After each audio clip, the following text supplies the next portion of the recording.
way too keen, this ain't a kid's show. So glad I got a call back.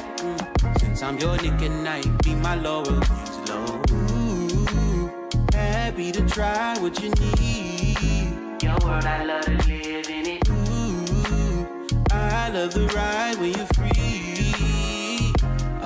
Oh, do you like it like that?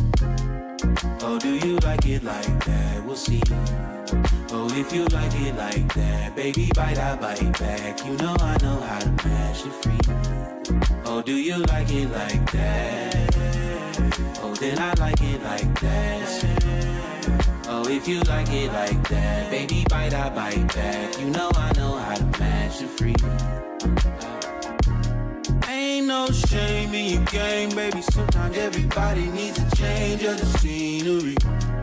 Don't be afraid of your brain when you come to your senses. You'll be grateful that you came to me. Ooh, handcuffs on me, don't be loose. Your world, I love to live in it. Ooh, my lips seal them tight just for you. To be yourself. Do you like it like that? Oh, do you like it like that? We'll see. Oh, if you like it like that, baby, bite, I bite back. You know I know how to mash it free. Oh, do you like it like that? Oh, then I like it like that. Oh, if you like it like that, baby, bite, I bite back. You know I know how to mash it free. Could we get down, down to down? Could we get down? Could we, baby? Could we get down to down to down? Could we get down? I know you want to. Could we get down? Could we get down? Baby, could we get down to down to down? Could we get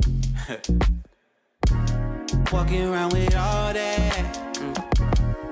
You're way too keen, this ain't a kid's show. So glad I got a call back. Since I'm your nigga night, be my Laurel low. Ooh, happy to try what you need. Your world, I love to live in it. Ooh, I love the ride when you're free. Oh, do you like it like that? Oh, do you like it like that? We'll see. Oh, if you like it like that, baby, bite, I bite back. You know I know how to mash it free. Oh, do you like it like that? Oh, then I like it like that. Oh, if you like it like that, baby, bite, I bite back. You know I know how to mash it free. Ain't no shame in your game, baby. Sometimes everybody needs a change of the scenery. Don't be afraid of your brain when you come to your senses. You'll be grateful that you came to me. Ooh, handcuffs on me, don't be loose. Your world, I love to live in it. Ooh, my lips seal them tight just for you. To be yourself. Do you like it like that? Oh, do you like it like that? We'll see.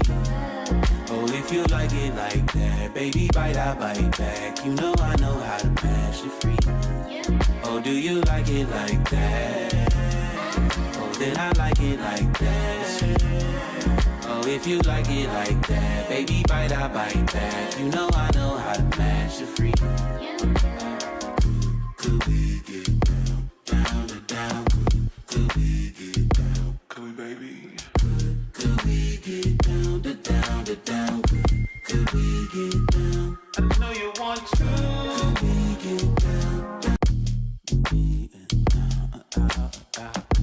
Could we get down? Baby, could we get down to down to down? Could we get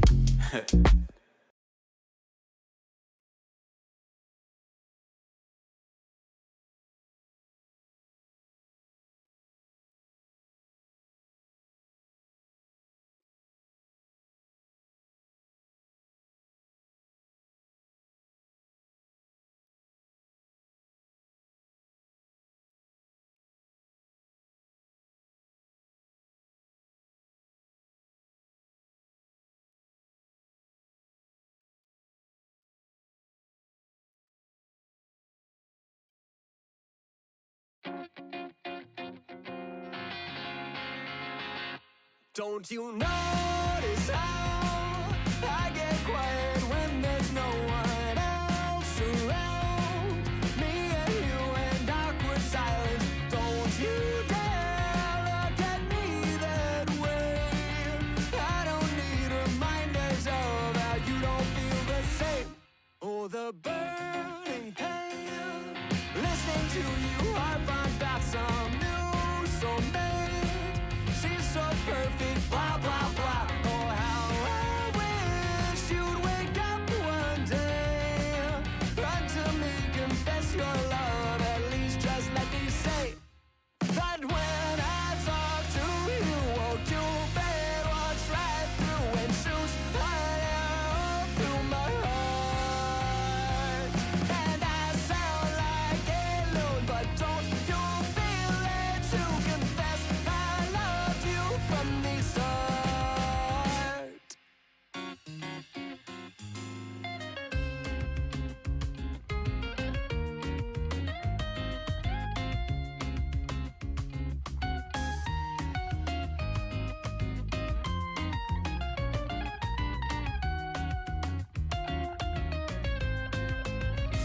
What's a girl to do?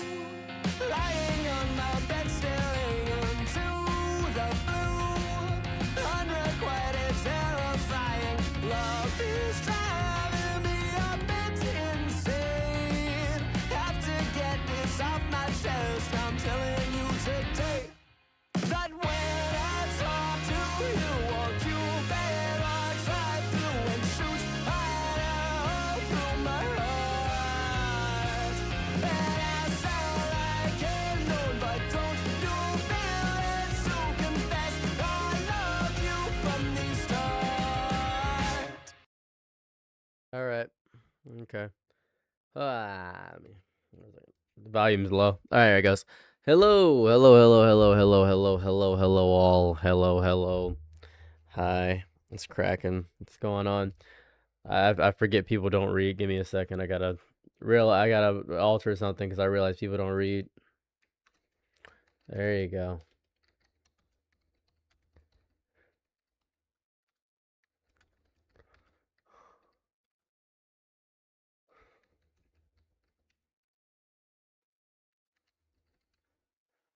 There we go.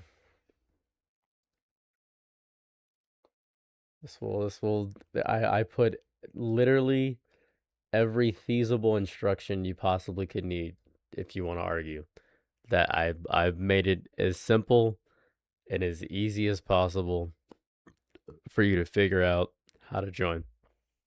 Until then, I will now talk to you. Now then, you want to talk about the ID age verification? It sounds important. This was never about protecting kids. That would have been cool if this was what the stream was about, but the stream is about me arguing with people. That's all I want to do is argue with people. That's it. I just want to argue with people. I don't want to do anything else. My deepest secret? I don't think I have any secrets. You're not in chat. Just point Discord. I told you to go to waiting room. You go to waiting room. Read the instructions on the screen. You got anything you'd like to argue? I'd like you to pay attention to what's on the screen. I'm arguing the opposite of whatever you want. I don't give a damn what you choose. Go to waiting room and wait. I'm gonna set a timer for 5 minutes. I don't want to argue with you. You seem like a chill guy. Man, you don't know me that well. Hold on. Let me get the timer up. It's just 5-minute arguments. That's it. Whatever you decide, I'm going to do the opposite of whatever that is, no matter what it is. Let me go to my timer. We got 2 people, got 3 people. That's good. Let me put my timer up. Hold on. One memento, por favor. Let me go to window capture. There we go. One moment.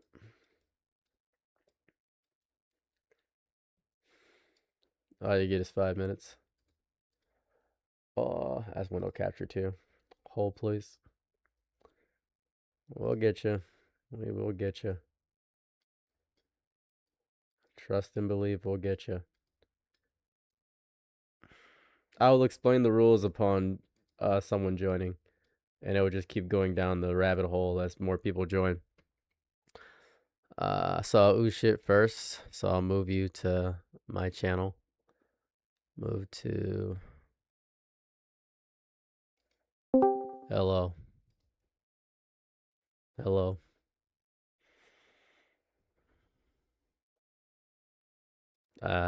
Maybe I don't have the volume correctly synced. Hold on. I might not have the volume correctly synced. Give me a second. Speak now. Yo. Significantly better. Okay. All right. Cool. Awesome. Juvenile. All right. All right. So let me explain how this is gonna work. Okay. I don't care what you choose, as long as it's not something that Uh-huh. will get me banned on YouTube or Twitch. Just be reasonable about your topic. 5 minutes. We're just gonna, whenever you're done debating, I don't care what it is. I'm going to do the opposite, whether I believe in it or not. I really don't care. That's the entirety of it. What topic would you like? No matter what, you're just gonna debate against it, bro. The opposite. No matter what. Whatever the opposite. Okay. Oh, damn. Well, I kind of wanted your actual take on this. So I was watching your Gideon video, right? And you mentioned how no, this is not a laughy matter, sir. This is very serious, actually. This is like life or death. And you mentioned like you said, like streaming brings out the worst in people. Mm-hmm. I don't disagree, but I did want to know like a little bit further, right? When you said that, right? Do you believe that like it is also true that streaming actually showcases who you actually are versus like, polishing yourself like with editing on camera and stuff? You know what I'm saying? So in actuality, it's like you're actually showcasing your raw, authentic self while streaming, even if that is like you just being a horrible person versus just like an edited video. You know what I'm saying? Or do you believe like the complete opposite? I'm gonna start my 5-minute timer just because I have other people, but I'll give you my real take about this. I won't do the contrarian bullshit that I'm about to do for the rest of these people. No, it doesn't. It doesn't show your real version of yourself because you're dealing with a bunch of people whose literal job and goal is to actively piss you off. Like that is, most people are here to just make you agitated and piss you off, and some people put stuff in chat to make you triggered or angry or violent and volatile. You're giving a performance of live streaming endlessly. You're not actively giving who you really are. The only people that are going to get the real you is people in real life. Even if you make a video, you're online, you're getting a curated version of a human. Nobody's getting the real me unless they actually know me or if they catch me in a Discord call at 1 o'clock in the morning. That's it. I don't think we've gotten the real Gideon once in any capacity. I think only people that will get that is probably his wife or his actual friends outside of his coworkers, because I don't think he's been a friend to it. I don't think he's been a real friend to his coworkers in any capacity, because do you think his coworkers will hit him up outside of this? I doubt it. The controversy happened, and yeah, it's not gonna really happen. So that's, streaming brings out the performance in you. To be a content creator is to manipulate. You have to have a willingness to manipulate and lie to people right to their face, because the average person is a worthless dumb idiot. So okay, so you're basically saying like it's basically all performative. So if you're on stream or whatever, you're still not getting the most authentic view. Okay, I mean that's your take, bro. I don't disagree necessarily. Yeah, I think Gideon will be back in a few months, and he'll say, "You know what, guys? I thought about it, and you guys deserve the streams. I've grown as a person. God, Jesus, Exodus, some bullshit I like agree, that." bro. And then No, I agree. Yeah, and then he'll be like, 100%, bro. Yeah, so that's my take on that. Okay, all right. Well, that's all I had, man. You enjoy the rest of your stream, bro. All right, no problem. Peace. All right. You can speak. What did I say? Yeah, you can't showcase you can speak at this speed. Why do you always sound lower in your videos? Reason being is because so people can understand me at a reputable rate, and also so I don't mess things up while I'm speaking. I don't like editing a lot. I don't know. I don't like editing that much. So when I speak slower, I prefer to actively speak slower. But I could go at a rate that would be more desirable. As a matter of fact, my newer videos are going to be Reddit AITAs, so that's more so going to be a lot easier. I believe I saw Momo come in next, so I'm going to get Momo in here. So Momo, get ready. They got Suki around. Oh, Low tier gas on my links. What's up, Momo? hello. What's cracking? Hi. Hi. So give me a second. I'm a little bit old. I was just talking to them and I actually had to turn it down. Hold No, it's on. okay. Take your time. Take your time. Take your time. I'll reset the timer, Danny. Don't worry. I know what I'm doing. Okay, I'm gonna have to talk to you like this then. So I wanted to debate with you about. I remember I commented one day about the Viltrumites and Goku, and you said Goku could beat the Viltrumites. Okay. I think Did that's impossible. oh, okay. All right. You want me? So you want me to debate that the Saiyans would be able to defeat the Viltrumites? Yes, Okay. because I Got don't you. think that's possible. Okay. You ready to start? Yes, I'm ready. Go ahead. Ready, set, and go ahead. Go crazy. Okay, I think Goku would lose because there's been many of times where, especially when Goku was leaving Namek, where he was on the ship and it was about to explode. If a Viltrumite was on that ship, he would have survived. Goku can't breathe in space, even though he fought Beerus in a higher atmosphere. If you Google it, he never actually fought in space. So if you really wanted to just take him out, all you had to do was put him somewhere where he can't breathe. That's 100% fair, but the ki control that Goku has could actually go to his lungs as well. Stated by Master Roshi in Dragon Ball that if you have perfect ki control, you don't need to breathe. You can use the small microbials in space, in the air, and in any dimension. Hence why Goku was able to breathe in hell. It's because he has good ki control. So he can breathe in any Cool. situation. Really? I did not know that. Yeah, I did not know that. That's Uh, why I was like, because the thing too is I'm a girl, and when I talk to guys about this, they just shut me down and be like, "Oh well, no, you don't know nothing about it." I'm like, Goku is but all right, how about this? Mm. I agree with you, but I will say if they fought Goku back during the Namek times, Goku would be dead. Not necessarily true. It took 3 Viltrumites to destroy a planet. Vegeta destroyed a planet at the beginning of the Saiyan Saga. So 3 Viltrumites, not on Thrag's level, let's say. Let's say not using Thrag right now, just using a regular Viltrumite versus Goku. 9 times out of 10, all those Viltrumites are getting annihilated because they don't have the destructive ki capabilities or power to destroy base simply on their own power alone. We did see Nolan take out an entire planet in the Invincible show, and we've seen that go through in there. But it took 3 Viltrumites to take out a whole dying planet that was already dying by Space Racer's gun. Vegeta did that in the Saiyan Saga, and we can agree that Goku at Namek Saga was leagues above Saiyan Saga Vegeta. I would hope you could agree to that. I agree with that. I do agree with that. Thank you for filling me in. That was cool because I did not know that. I'm gonna be honest. That's why I came on here because I was like, I posted in the chat when you said that. I was like, that is impossible. Like, I'm thinking in my head, like, wait a minute, because I just remember when Goku was flying from Namek. And He was about to die. He was freaking out because the ship was about to explode. it is true. Saiyans can't breathe in space, but Goku is a martial arts master. Goku specifically is a martial arts master. He taught Vegeta ki control and how to sense energies. Remember, Vegeta relied on the scouter before he even met Goku. That's true. Yeah. That's true. All right. You basically answered. I know I got 2 minutes or a little bit of time left. How did you like the new Avatar? We were just talking about that in the chat all together. When I And was with the other people, we were talking about how did you like the live action? I did live not like the action. new live action Oh, of you didn't Avatar. like it? I loved it. It disappointed me, and I didn't like how they kept Suki around. I felt like they changed her character too much. It just Well, it felt depends. off. Do you want the show again that you've already seen? Just go watch the show. This is an adaptation of the show with different creative decisions. The original creators aren't there, obviously. It's new people, it's Netflix's directors, and it's a different writer. So they're doing a different direction. You don't have to watch the new show. You can just actively watch the old show and relish in the nostalgia of that is what you could do. But you're actively choosing to watch a live action adaptation to dunk on people who are actively trying to get into Avatar because some people do not respect the medium of animation. So that's the purpose of its existence. I get what you're saying, but I feel like they could have done better. I did enjoy the One Piece live action like a lot, and I feel like it felt like it didn't have as much heart into it as normal Avatar has. Even if they were trying to adapt to it, it feels like the writing was lacking. It had a lot of heart to me. I feel as though it had a disgusting amount of heart because remember, you got to also factor in this. They have to rely on what the director says and what the writing does. And these are a bunch of adults that may have not seen Avatar in totality because Avatar was on Nickelodeon. It's a kid's show. So I think that for what it's worth, they're doing the best they possibly could given what they are because actors don't have that control if they don't have enough weight like Dwayne The Rock Johnson. Yeah, definitely. Well, it's nice. Thank you so much. No I'll problem. go ahead and go now. You got a whole room of people waiting for you. They're trying to figure out what they're going to debate with you now. Thank you. Have a lovely day. You too.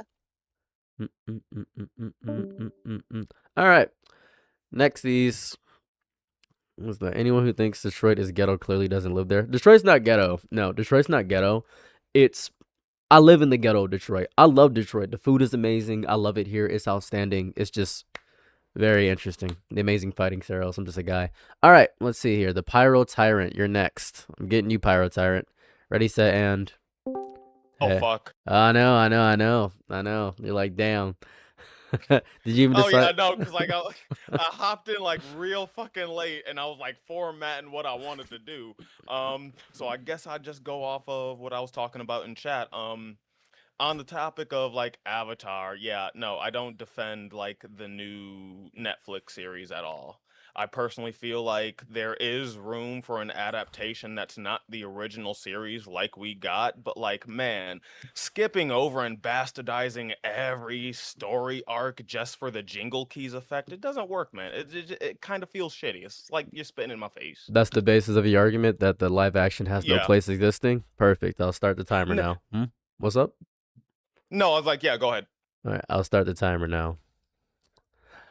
I think the live action is perfect. I think it's flawless in every single way. I think it is outstanding. The casting is phenomenal. The writing is amazing. The way they expanded Iroh's story is outstanding. And they actually humanize Iroh in a way that doesn't just make him a wise old mentor, which you saw in the original series. And I think that even skipping over the parts, even the new takes they had on Tales of Ba Sing Se was outstanding and phenomenal. I think every single piece of it was good. Even making Toph Beifong more campy was a good decision to make. I think even Aang being more aggressive shows him maturing in a way that he didn't do before, and him not being as peace-loving is a great change to the character. I even respect Zuko having more of an internal struggle, actually taking from the pregnant woman and relying on himself. I think that's a great thing to show that he is also corrupted and he's not a perfect character. I appreciate that.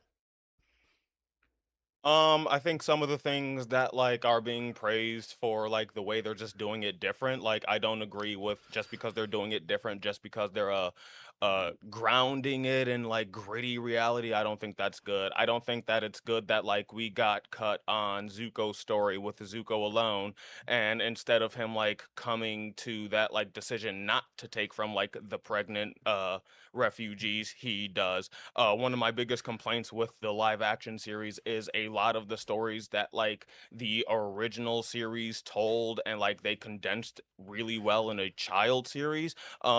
The Avatar in Netflix, we don't get that. Hell, we don't really get Hey Bye. Like, they just kind of leave that and open-ended. Like, they change things for the sake of changing things because obviously they're telling their own retelling of the story. But, like, I don't see the need to change a lot of what they change. I'll tell you this much. It's also a factor of limitations when it comes to things they can't show, such as the tracker and things of that variety, and just the CGI and animations. That's also a budgetary restriction. And for the budget they have, they work within those means. I'll ask you this. Have you ever read One Punch Man?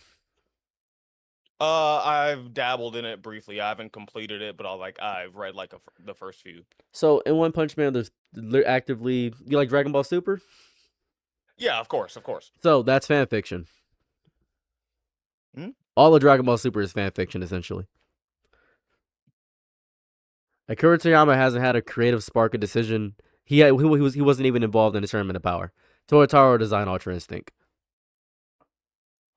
When it comes to the Dragon Ball Super example, would it be a thing? Because I'm not like the biggest Dragon Ball fan. I will state myself like a really big fan of the Avatar fandom. Is it a thing where you can notably see several storylines just ended or completely butchered for the sake of whatever they're doing in the reboot? 100%, because you're thinking of a diehard Avatar fan, right? You're a diehard Avatar fan, as you stated. Think of the average person, right? I could make videos for 1,000 people on my channel, or I can make videos for 100,000 people. What's better for the franchise? Do you care about Avatar the franchise, or do you care about everything being canonically correct? What do you care about more?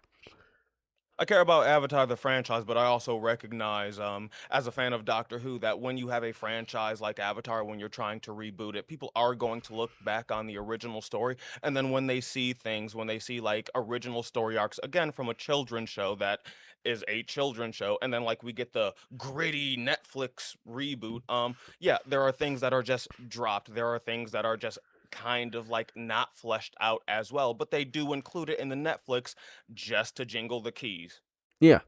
And that Jingle Keys effect keeps people invested in it. See, people don't actually like complexity or deepness. People like the illusion of complexity and deepness. People like to be explained things. Hence why Family Guy is phenomenal. It does what it's supposed to do. It has an amazing amount of seasons. It's never going to end. The Simpsons does this, explaining things when you're not looking at the screen. Netflix understands this perfectly. So in terms of a consumer product, it is near perfect.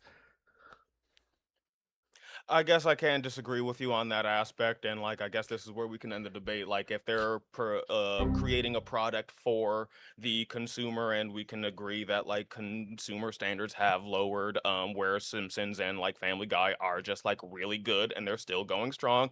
Then yeah, I guess you're right on that. I just hope that Avatar and I hold Avatar like to a better standard. Oh, me too, 100%. But there's the new Avatar movie. There's the Earthbender show coming out. There's a lot of stuff coming out for at least the animated series. But in terms of a live action, it has earned its right to exist. Very fair. I just didn't like it, so That's fair. thank you for having me on. That'll be it for my last 10 seconds. I hope a second. That's the end of it. That's the end. Yep. Okay, cool. I want to point this out. I don't believe a single word that I said. I'm just arguing the opposite. Live action fucking sucks. Live action fucking sucks. Worthless ass show. Doesn't deserve to exist. I think it's hell. I think every writing decision is hot piss. Just want to give you my real opinion here. Fucking garbage you show. so much. Hate it so much. I don't even know what they're doing. Don't even know. Fucking right. From top, yeah. I invented earthbending. Stupid ass show. Fuck that show. I hate that show. What the hell? Worthless garbage. I love you. I love your content. Thank you. And thank you so much. Thank you. Appreciate you. Peace. Peace. How do I move you? There we go. All right. Cool. By the way, I just want to point this out. I am just doing I want you to read the screen. Please read the screen, very importantly. I'm arguing the opposite of whatever you choose. So please note that. I've been seeing Hurt Me Fun and Eva and Defense in there for a minute, so I'm going to move these people in here. So whatever you choose, I'm going to argue the opposite. Hey. Hey. Oh, damn. I was talking about some... I was talking about the Avatar, and then I get sent off here. I didn't think this would happen that fast. Well, you've been in there for a hot second, and there's only like 8 other people, so the floor is yours. I'll debate any topic, and please note that whatever you choose, I'm gonna do the opposite. Air.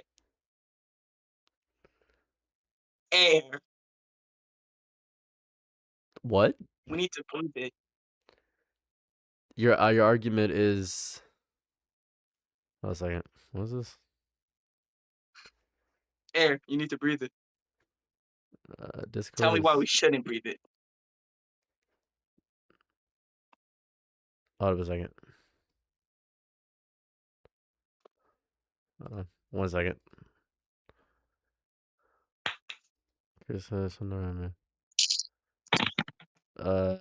Hold on. Okay, Discord just gave me a warning. So your argument is that we don't need to breathe air? No, our argument is that we need to breathe air. Okay, got you. I gotta do the opposite of that? Yeah. You ready? Yeah. Cool. So give me your argument why we need to breathe air. So, like, we need to breathe it. Really? Why? I don't know, bro. You don't know? I try to hold my breath. Okay. I try to hold my breath like 2 seconds, and I almost died for real. So because you're weak, I'm not allowed to. I'm not breathing air right now. I'm not doing it. I'm photosynthesizing. Why do you need to breathe air? Are you weak? Are you not an evolved human? Is what I'm hearing. Damn, bro. You're my feelings. That's a shame. I'm just saying you're weaker than me as a human being, and you don't actually have any goals in your life. Like you just don't care about existing, so you just choose to breathe air, taking it from everything else. I don't need to do that. Nah, because why are you photosynthesizing? Why am I photosynthesizing? Because go ahead. I actually breathe in the souls of people. So you don't breathe air, so you don't need air. You just need the souls of people. So what I'm hearing, the souls of people are actually air. No, not really. No, they're actually just a coagulation of ectoplasm. So you just destroyed your entire debate by saying you need to breathe in air by saying you're breathing souls of people. That's a little sad. That's depressing. That's depressing.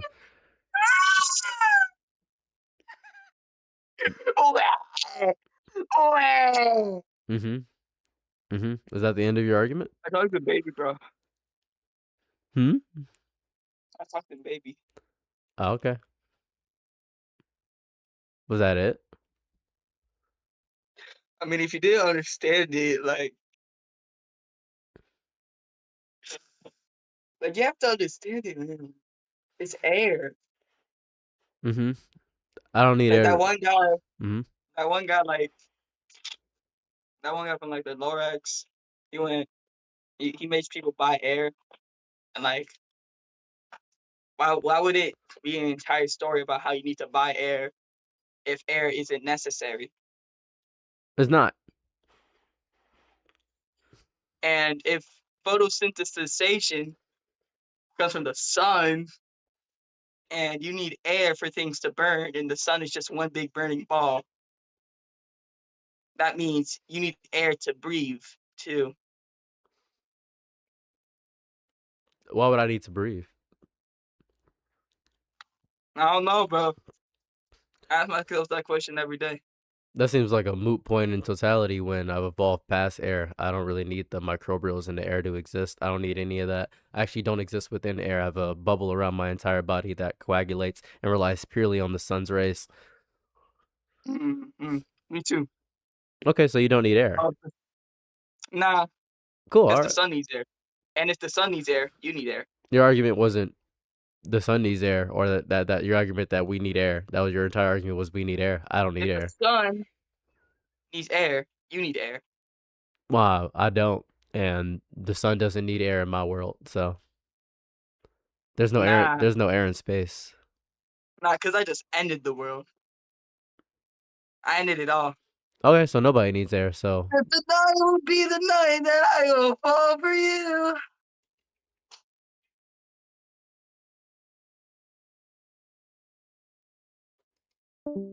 well, I was gonna end that. So please note if you do like nonsense like that, that's just an interesting choice to do so. Very interesting choice to do so. So, you can come in here and meme and goof around, but I'm just arguing the opposite. So that was interesting. Anyways, we'll go to the next one. Ever so slightly, yeah. Good evening and salutations. How are you? Hi. Hey, I'm pretty good. How about you? fantastic so far. I am arguing the opposite of whatever you choose. So whatever topic you decide, I will argue the opposite. Please make sure that it is Twitch friendly or YouTube friendly. What would you like to argue? I'd like to argue the fact that you cannot argue against this particular argument. How about that? What? What does that mean? You see how you're arguing, everybody? Okay. I am arguing that this particular argument cannot be argued against. What is the argument? Exactly. Okay, I Well, got no, you. this is The argument. Got you. Got you. Ready? Yeah, I'm ready. Okay. I disagree. Well, shit, I guess you got me there.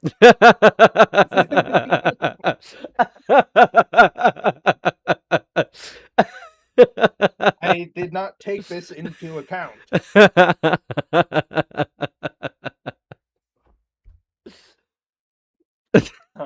Yeah, you didn't think about that one, did you? Is there anything else? Is there? No, I didn't. I gotcha. No, I really didn't. That all you got? Is that the end of it? Is that the... Yeah, no, that's all. Gotcha. Well, thank you so much. I appreciate you joining the stream. Yeah, you too. Have a good day. You too. Quite interesting. All right, so I'm just gonna go from the top of the list and go down. Yeah, I give you like, I don't know, 20 seconds to pop on through before I move you. Okay. Well, it's gonna move you. Hello. Oh, hold up a second. Oh, go ahead. Hey. Yeah, so whenever you're ready for the timer, I'm down. If you want, I can tell Ju- you the Just you tell me the topic. I choose, and I'll do the opposite. Go ahead. got you. So I was gonna say it was actually about one of the videos you made. I want to say it was the video that you talked about Jax from the Amazing Digital Circus, and you're basically the thing that I basically disagree with was the idea that he wasn't extremely sympathized and essentially enabled of the story. Because I think you said that they're like pretty forward about disavowing his actions. I don't think. I feel like the story was like very misleading. The story was very confusing.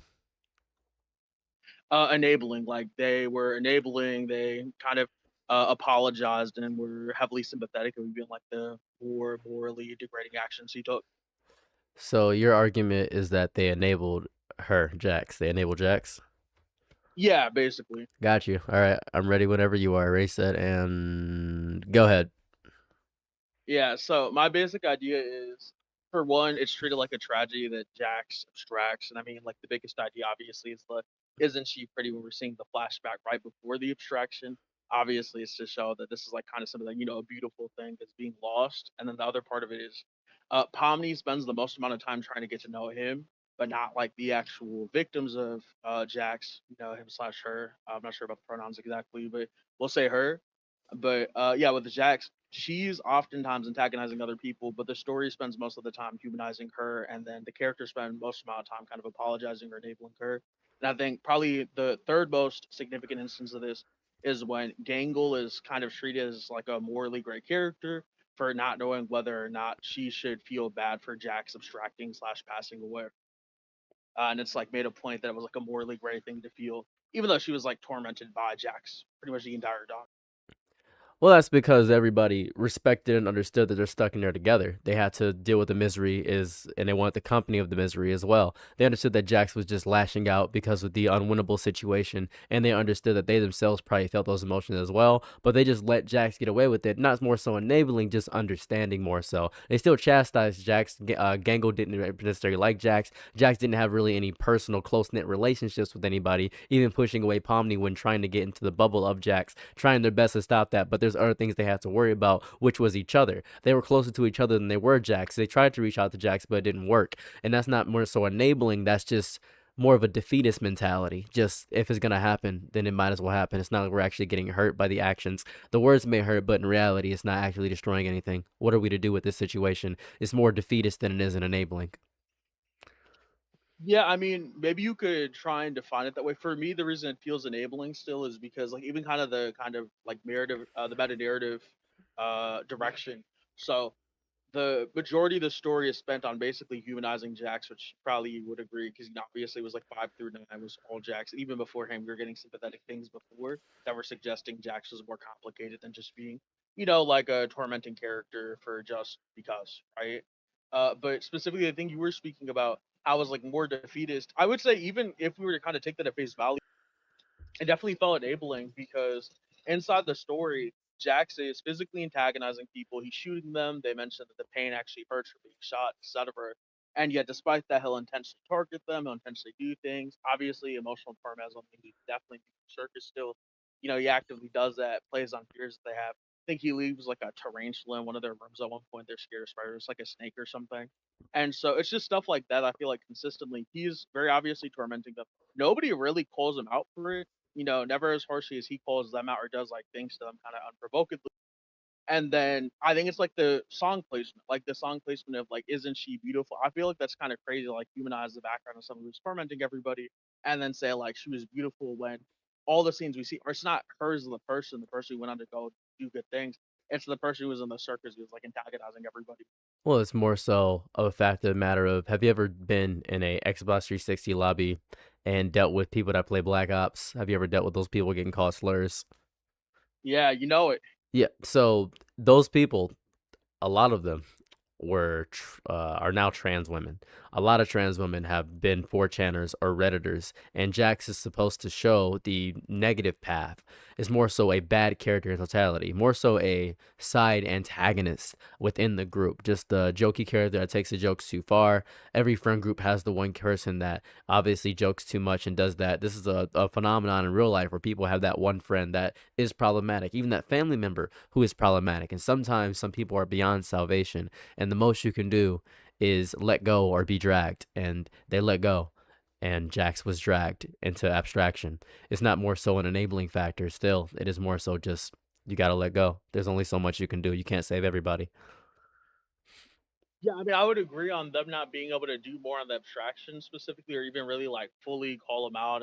Obviously, they can't just eliminate them from the game, but it was more so Pomni, for example, repeatedly attempted to humanize and befriend him, the other people even repeatedly kind of apologized for his actions. Probably the most notable thing for me is just the fact that Jax does all of this stuff. He gets like the sad backstory and everything, but probably most notably when Jax is basically called out in the episode with Ragatha where she mentions Ribbit. In that specific part of the story, essentially it's treated as though she was horribly in the wrong. There's a lot more narrative focus on how she was, how her false optimism was actually a bad thing, but you never actually see nearly the same level Time's of up. deification. Yeah. All right, now I can give the true thoughts. Yeah, I agree with you 100%. Yeah, you're right. They were enabling the hell out of Jack. I just do the opposite for the 5 minutes. They're enabling the fuck out of Jack. They should have stood up and stood their ground, man. That was a bit ridiculous. They had to. Yeah, I mean, weird. I appreciate the Circus Goose work feels like it's her, but I'm like, there's no shot you drove 2 people to taking their own lives, so like you're not that bad, but it's Oh, actually yeah. fell in her past life, you could say. Yeah, But, 100%. yeah, I It love was you bad. because you're the goat, man. Yo, fuck GDon. You're the goat. You stay on I'm top. weak. You Thank you for take shit. Yeah, you take care, man. You too, God bless. please. God bless. I'm weak. I don't hate by the way, for people saying in the chat, I don't hate Gideon, by the way. I don't hate Gideon. I want to point that out. All right, I'm gonna choose a random. I think I'll choose a random here. I'll choose a random. We'll just choose a random. I'm just gonna go through randomly. Yo. I see. They probably don't know they're in the room yet. I don't know if they know they're in the room yet. I'll give you 20 seconds. I'll count down to 20. We'll do 20 seconds to see if they pop through. How's everybody doing so far? We doing good? Everybody fine? I'm barely reading chat. I'm sorry. I'm trying to pay attention to the debate so I can do that. It's pretty okay so far. I see people coming in, not knowing what's going on. That's fair, I suppose. It's probably difficult to ascertain what's happening here. Hello, what's up? I see you're waiting for your microphone to work. I'll give you time. Go ahead, take your time.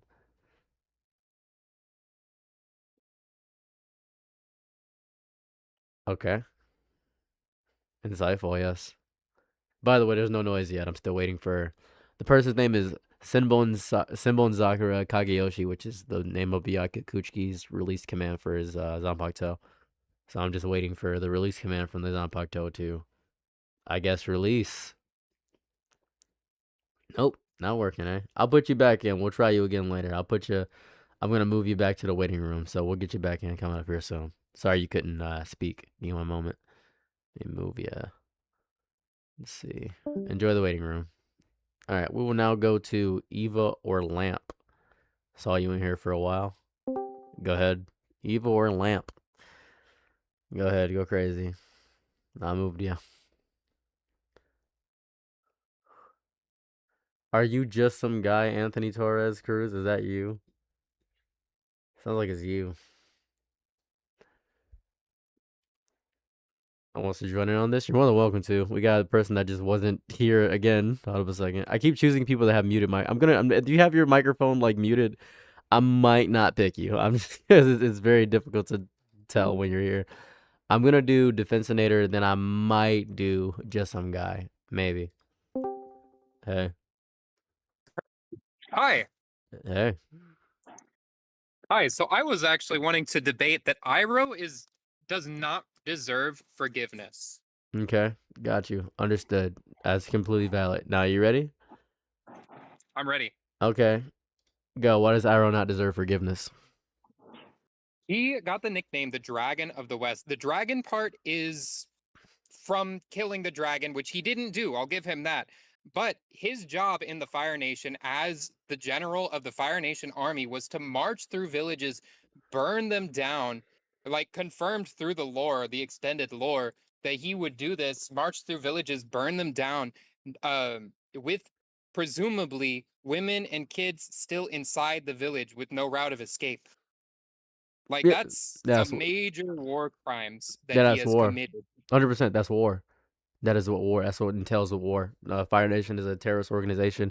It is more so a terrorist state. It is disgusting and evil and vitriolic. And Iroh was a part of that system and turned out and still became a wise and powerful mentor later in life. Iroh defeated the internalized hatred and disgusting nationalism that happened within there. So what would you want from Iroh? Would you want him to just remain as not being able to be forgiven? Because Iroh's not really seeking forgiveness. He's seeking retribution, which is a totally different thing. I get what Iroh's seeking is not forgiveness, but I feel like what people give him is forgiveness. People are all too eager to forgive Iroh for these terrible, terrible war crimes and idolize this man, which, you know, I can get it. He has a lot of redeeming qualities. I feel like he has done a lot in his life that is inherently good, which can be idolized, but they idolize him in his entirety. They War don't. crimes and all. Well, Which I don't nobody's understand. actually saying that it's good that he did these things. It's acknowledging the evil you've done in the past and continuing to go forward despite the evil you've done. I think he still belongs in prison though.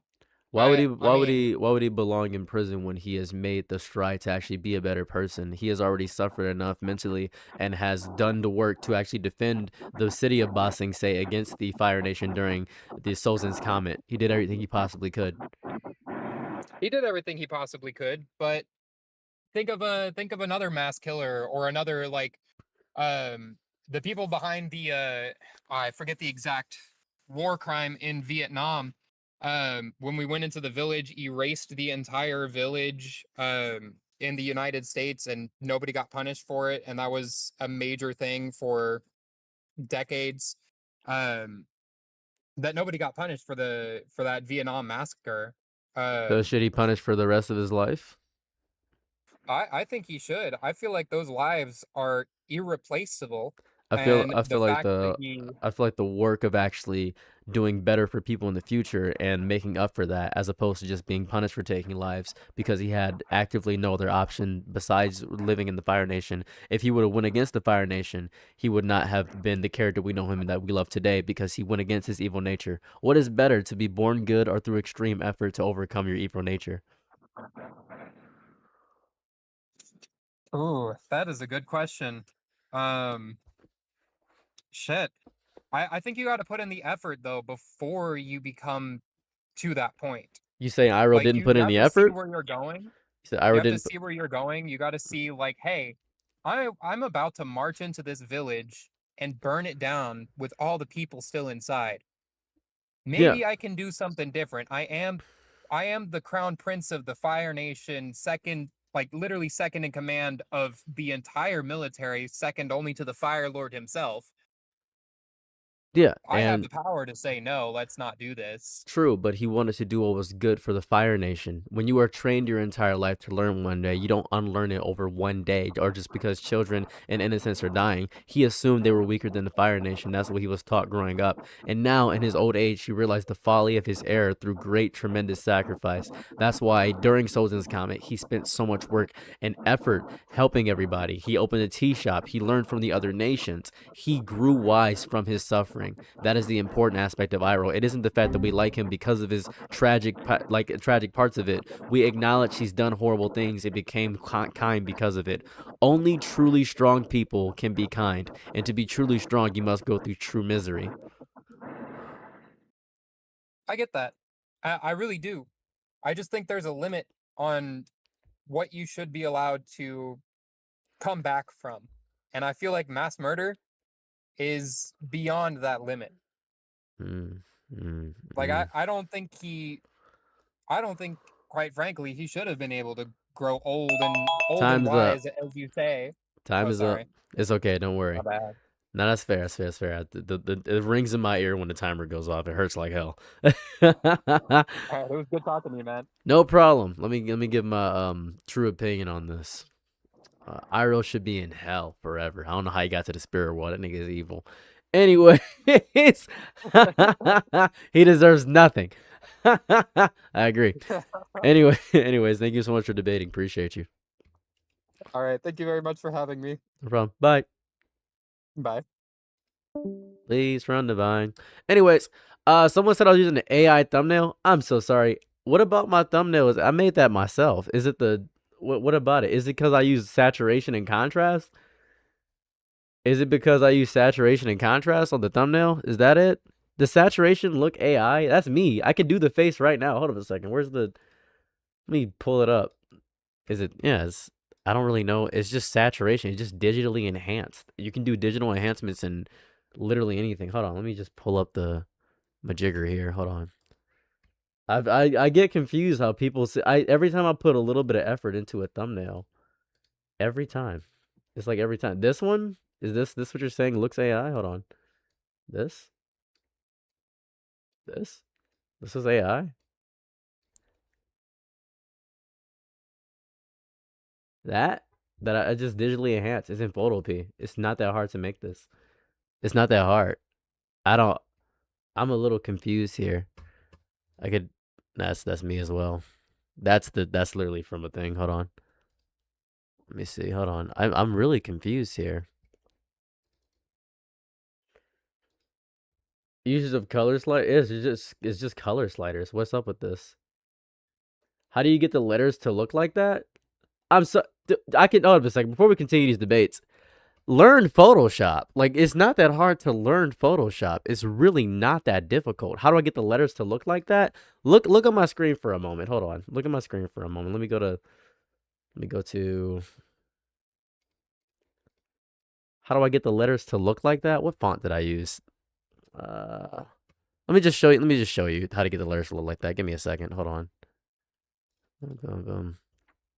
Okay, so if you want the letters to look like that, or if you're using anything, do I have Edo font still? I think I used Edo.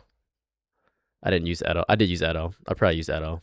So let me show you how to do this, right? Look here. I'm gonna type something. Type, right? Let me show you how to do this. You put a stroke around... Learn how to fucking edit, by the way. Put a stroke around it, right? It's called... First, you put a stroke around it, right?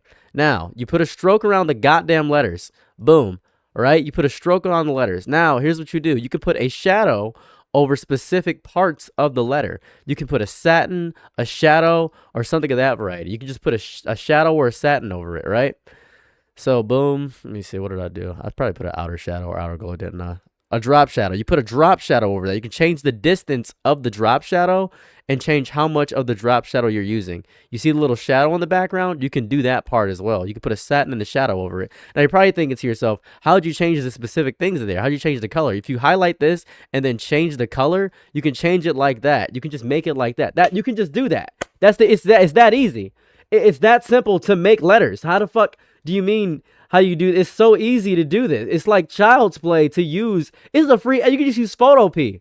Use Photopea. You can just use Photopea to do this. It's not that hard to use Photopea to do this. I just want to point that out. It's really easy to do that. It's not that hard. If you want to do it again, oh, look, more letters. And then you can just highlight them, and you can change the color to red. Look at that. 3 different colors. Boom. That's it. That's it. You just got to do that. If you're curious about how I did anything, you can even do that with any... I have so many images where I can just digitally enhance them. It's child's play to do so.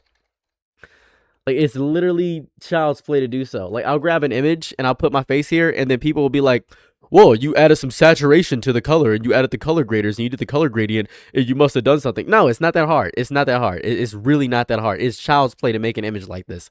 It is actually child's play. I can do this in 10 seconds. I wouldn't use AI to make just my face. It's insane. That's crazy. Anyways, oh, that's big face. Move this. As I was doing, the image behind you using is AI.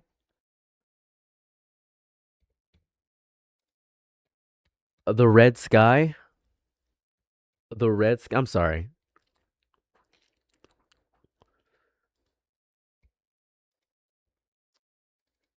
This red sky?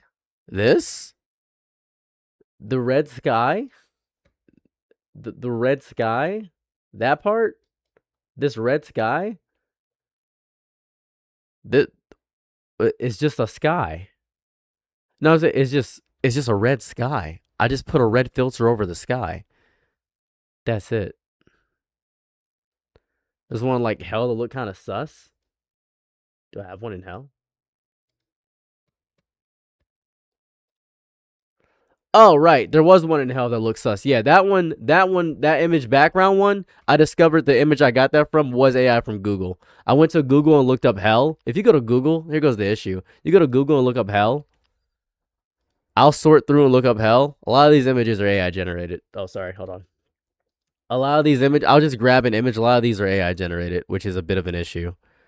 So a lot of these are AI generated. Like all through Google is just nothing but AI generated garbage. So I will grab an image. Like let's say I grab an image of like let's say this. Or I'll grab this. Boom. Right? And then I'll go to Photopea. Photopea. And then I if I grab an image that's AI, that's fair. I mean that's just I didn't mean to do that. That's on me. Hold on, let me go to my uploads. Upload videos. I can't even find the image I just downloaded. Holy, I just downloaded the image. Here it goes. Like an image like this. This looks AI generated like crazy. It has infected a lot of the search results. So a lot of times when I do get a background image like this or just put my face on it, it might be your problem is using Google. You're not incorrect about that. It is still the default on a lot of my devices. I should be using a better thing. I actually told people to stop using Google. I'm not listening to my own advice. That's on me. Yeah, I should just change everything to DuckDuckGo. But every time I close my computer, it goes right back to it. 1 second. I'm now going to get a new person to join in. All right, just some guy now. Move to boom. Oh, hello. Hey, what's cracking?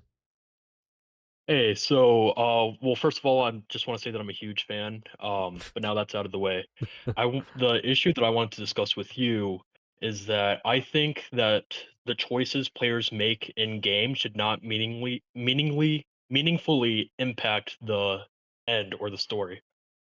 Okay, you just don't want role-playing games. It sounds like is what I'm hearing. You think that players should be allowed to do what they want to, and the story should have its own narrative.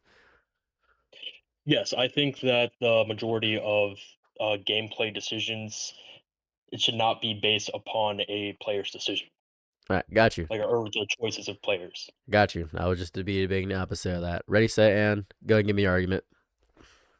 Okay, so I think that a lot of stories, even if they do have multiple choices with multiple endings, there's always one right ending, one right choice. For example, let's take Hollow Knight. I don't know if you played it, but it's a beautiful game. There is a true ending, and that the true ending, they have some false endings, but it's not as good as a true ending. It's not as great as a true ending. Other games like Fury 2, it's a boss rush game. They do have a meaningless choice at the end, but one takes you to an awesome 10th fight, while the other one just ends the game right there. It's more like a trap or a false ending than anything. Okay, I completely disagree. What's the point of even controlling the player character? We should just watch movies if you just want games to not even be having any player agency. Well, there can be player agency. It's just that, like, when looking at it from a gameplay decision, the story can be improved upon by better writing, not exactly by how what decisions the player makes. Like, also think about one of the greatest games of all time, The Last of Us. There's only one ending. Yeah, because Like, it's what if you? that's a movie. You're playing a movie. That's like Uncharted is a movie. Red Dead Redemption 2, that's a movie. You're stating games that already have a specific narrative and story-based focus, but your argument is games that change that based on decisions you make, which such as maybe a Persona or maybe The Witcher or maybe games that have bad endings, good endings, and neutral endings. Even Expedition 33, which in totality, Expedition 33 has two of the most beautiful endings because neither is good nor bad. It is simply up to your decision on what you believe is good, the false world you created or the world that is actually the world. It's depending on player agency and choice. That's the point of playing a game, is to immerse yourself in the world and feel like you actually matter within it. If you don't matter within the world, if the narrative doesn't rely on you in any capacity, there's no point to playing the games. Mhm. So that's definitely a good point, but don't you think, like, if a game is able to just have one ending, one narrative in mind, and then the player is just following that narrative all the way through, that they can put more effort into refining the combat or the visuals or a million of other things that is more than just a bunch of meaningless choices in games? That would be more so a false equivalence. The story doesn't take a hit just because the combat doesn't take a hit because the story is more important. That's not true at all. There are some games that are directly purely on story. There are some games that are directly purely on shooting, and those games don't take a hit in the story department in any capacity. That is more so a skill issue in totality. If the combat suffers because the writing had to be improved, why are they working on the same department? Why is that developer deciding on that based on, I don't want the combat to be too good, it'll mess up with the story? That's absolutely asinine. There's two separate departments. That's like, the bread can't be too good because the meat isn't as good. Doesn't make any sense. They're two separate things. Yeah, there is two separate things, and if it's like a AAA studio, then that's no issue for them. But for indie developers especially, like, there's only how many people work on indie games? 3, 4, 5? Not that many. So you are going to have different people, different deadlines, and different skill levels when working on an indie game. Then they should work. They should work within their means. A true mark of a talented artist, or a true mark of somebody that actually wants to accomplish something, is working when you have nothing. If we are restricting their ability to make something simply by virtue of what they can't make, then that's their fault. It's not a fault of the why should the player suffer just because you can't add variety into it. If you want to make a game like that, that's perfectly fine. But faulting the other games that have a variety of choice that could do it, that's just not fair. Well, so you're saying that taking away the player's way to make meaningful choices that will impact the ending, that is taking away from them, or taking away the player agency in total, because they still have to finish the game, Yeah, but Like, in terms of like RPGs, right? RPGs, for example, you would be taking away all the multitude of endings from all the RPGs. Linear games are fine. Linear games that just have one story, perfectly fine. Last of Us, Uncharted, perfectly fine. But to say that a game shouldn't have that seems to be unfair and limiting. That destroys the variety of video games in totality. Mhm. All right, so I see that we're coming up on time. Yeah, no, I agree with you. I was just kind of trying to find an interesting debate topic that would be interesting to talk about. I do prefer games with linear stories, but I also really much appreciate games with multiple endings. Dispatch. I love Dispatch. That's it. All right, thank you so much. I appreciate the topic of debate. You can join the waiting room again if you want to talk again. Thank you. Have a good one. You too. Peace. All right, moving forward to, let's see, I believe it just some guy. Did I get just some guy? I already got just some guy. That's what I just did. All right, let me see here. Who do I want next? Boronel, I'll get you. Hey. Out of here. Boronel didn't want to do it. All right, Sky Cative. Let's get Sky Cative. Let's move Sky Cative. Hey. What's up?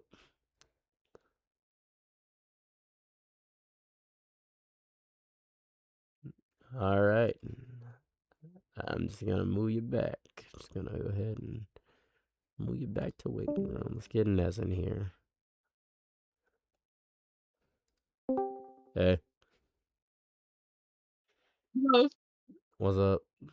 What I wanted to talk about, I've heard you mention before that you said like in Attack on Titan, Eren was like basically bringing everyone together as a like big enemy to be fought against, right? Which I hate. Okay. Like he killed like 80% of the planet for what? Hmm. My stance here is basically that Eren should not have killed off like 80% of the planet. Got you. Observe. Ready? You ready to start? Go on. All right. So, what's your argument that Eren shouldn't have taken out 80%? Yep. Got you. What was Eren's promise when he first started the Protect them? series? No, that wasn't his Oh yeah, he promise. was gonna kill all his enemies. All the I know. enemies beyond the wall. And who's beyond the Yeah, he wall? was evil from the very beginning. Exactly. Who's beyond the wall?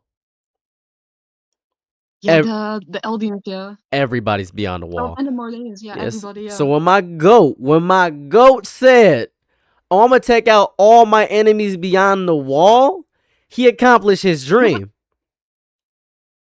No, dude, that doesn't make any sense. I'm sorry. You care about the people that put him in an island to suffer and die to the Titans? You care about those people? Yeah, of course I do, dude. Why? Like, Well, you how don't many of know those them. people were innocent? And He just who singled out cares? everybody. Who cares? His mom was innocent. Aaron was an innocent child. He didn't get the joy of doing that. My goat said, I will kill all my enemies beyond the wall. And that's exactly what he did. But like half of those people weren't actually his enemies. They were just like innocent bystanders. That's That's they not they fair. shouldn't have existed outside the wall. What did he say he was going to do? So they just like should have like what are you saying? They shouldn't have like been born at all. They just shouldn't have, 100%. like, Same way they told him he shouldn't have been born. They was trying to that's euthanize. crazy. You They know was who trying. would agree with you? What's You up? know who would agree with you? Zeke Yeager would Yeah, agree with you. yeah. Zeke said, "Oh, we're gonna neuter the entire Eldian population, make sure they don't exist." Aaron Yeah, said, that's crazy. "Oh, for them 100%. too. Yeah, 100%." And then Aaron was like, "That's cool. What if I stomped you out?" My goat said, and I quote, because I haven't been following the people outside the walls. I don't care about them. I've been. Pause. I want to point it out. And you know what fucking pisses me off about this story? That Aaron could look into the future and he could see that all of the shit that he was gonna do was already gonna happen. And even though he tried to fucking change it, nothing like changed it. 100% because he Like, what the realized fuck? that I he. felt like he. So you Go telling on. me you know better than a psychic? No, I don't. Actually, you know, I don't. Exactly. So he probably tried to talk to them in a specific timeline. He probably tried to have a conversation with them. Realized they don't want to talk to No, a demon. it's weak. It's looking for excuses to just like do the shit he was gonna do. I wasn't an excuse. He said his goal at the beginning of the series. Nobody believed him. I believed in my goat. He said, "Hey, I'm stomping him out." What happened? He stomped him out. That's exactly. He said all his enemies beyond the wall. He did exactly what he was supposed to. That's my goat. Guess so. I'm just saying, like you mad because the character said what he was gonna do. That's like if you get mad that Naruto say he's gonna be Hokage and like, oh, I didn't know he was gonna be Hokage. Yeah, he said he was going to. I didn't know he was gonna be the strongest Earth. He said that. Eren Yeager, all his enemies beyond the wall. Sadly, that's the whole Earth. We didn't even know the Earth was alive. We thought that was the last of humanity. They were lying to him. He was What about brainwashed. that, like, what about that family? There was this one family they all went camping at, right?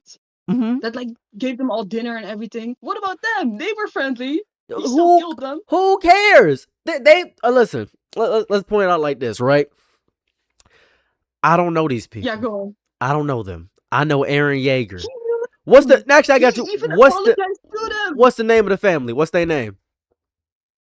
Damn, I don't know. Exactly, but you know Eren Yeager because you only cares about Eren Yeager because the show is called Attack on Titan. Sadly, Yeah, but of course I care about the guy who's killing off 80% of the fucking of fucking humanity. 80% of the world is my problem. They got problems with me. I got problems with them. That everybody beyond the wall. They was beyond the wall. They shouldn't have been beyond the wall. Why weren't they in the wall? And he says he wants to stop this fucking cycle of hatred, but like, how He- does it make any sense? Stop All the the cycle of fucking people who hatred. said, like, No, he said he wanted to destroy the enemies of the Eldians. He didn't say anything about. He didn't say nothing about stopping no damn cycle of hatred. He said, "Hey, enemies, you're dead." That's I it. still think the ending fucking sucked though. That's all. Yeah, the ending was horrible because Eren should have stumped out 100% of humanity. I agree with that 100%. What? He should have got them What's the all. point then? What's the point? Everybody in the walls would be safe. That's the point. Eren did exactly what he was supposed to do. He should have got 100%. Fuck him. Why are you going against my goat? That's what you get.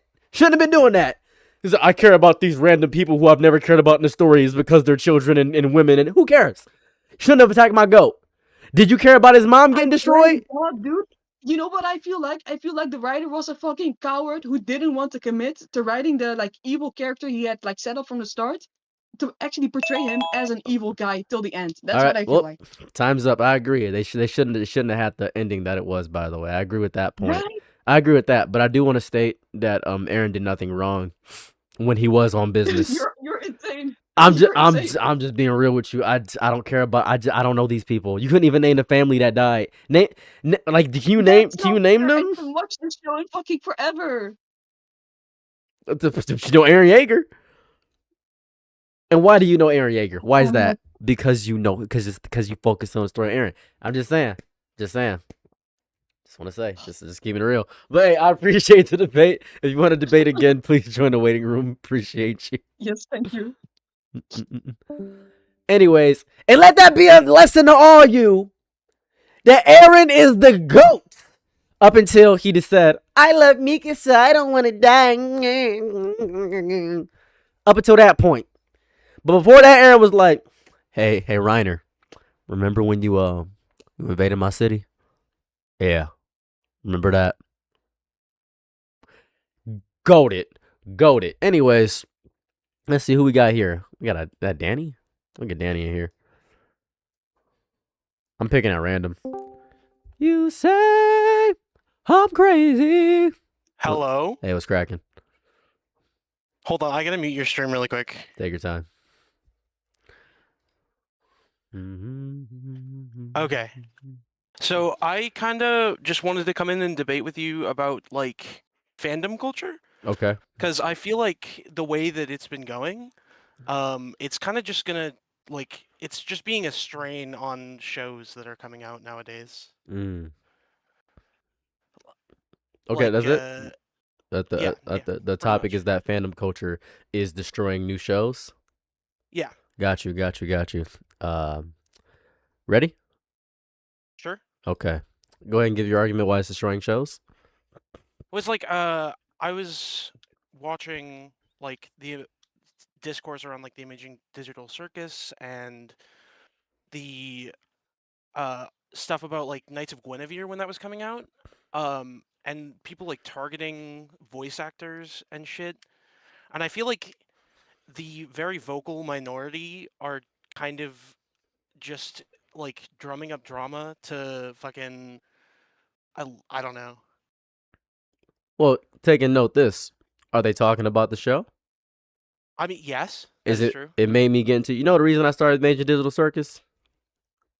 I do not. Because I heard drama about it, so I decided to watch the show. So it got me as a fan of the show because the art in itself was that good. I didn't really interact with the fandom that much. As a matter of fact, to be quite honest with you, most people don't really interact with the fandom. The creator, when you put yourself on the internet, you put yourself into the battlefield, the gauntlet, the Thunderdome, the bloodbath. You have to be able to deal with that as a creative. That is the price you pay for success, is losing every bit of privacy you have in this reality. You just lose it all. But what you get out of that is that, well, the creator of Major Digital Circus is probably going to be good for her entire life. She's going to be making money for eons off of this show. It's going to be fantastic. And that goes with any fandom. It goes with Steven Universe. That goes with Naruto. That goes with Dragon Ball Z. Doesn't really matter. Every creator has to deal with that. I think it's always good to make your fandom as large and as big as possible, because then you can stop viewing these people as people and start viewing them as what they really are. A paycheck.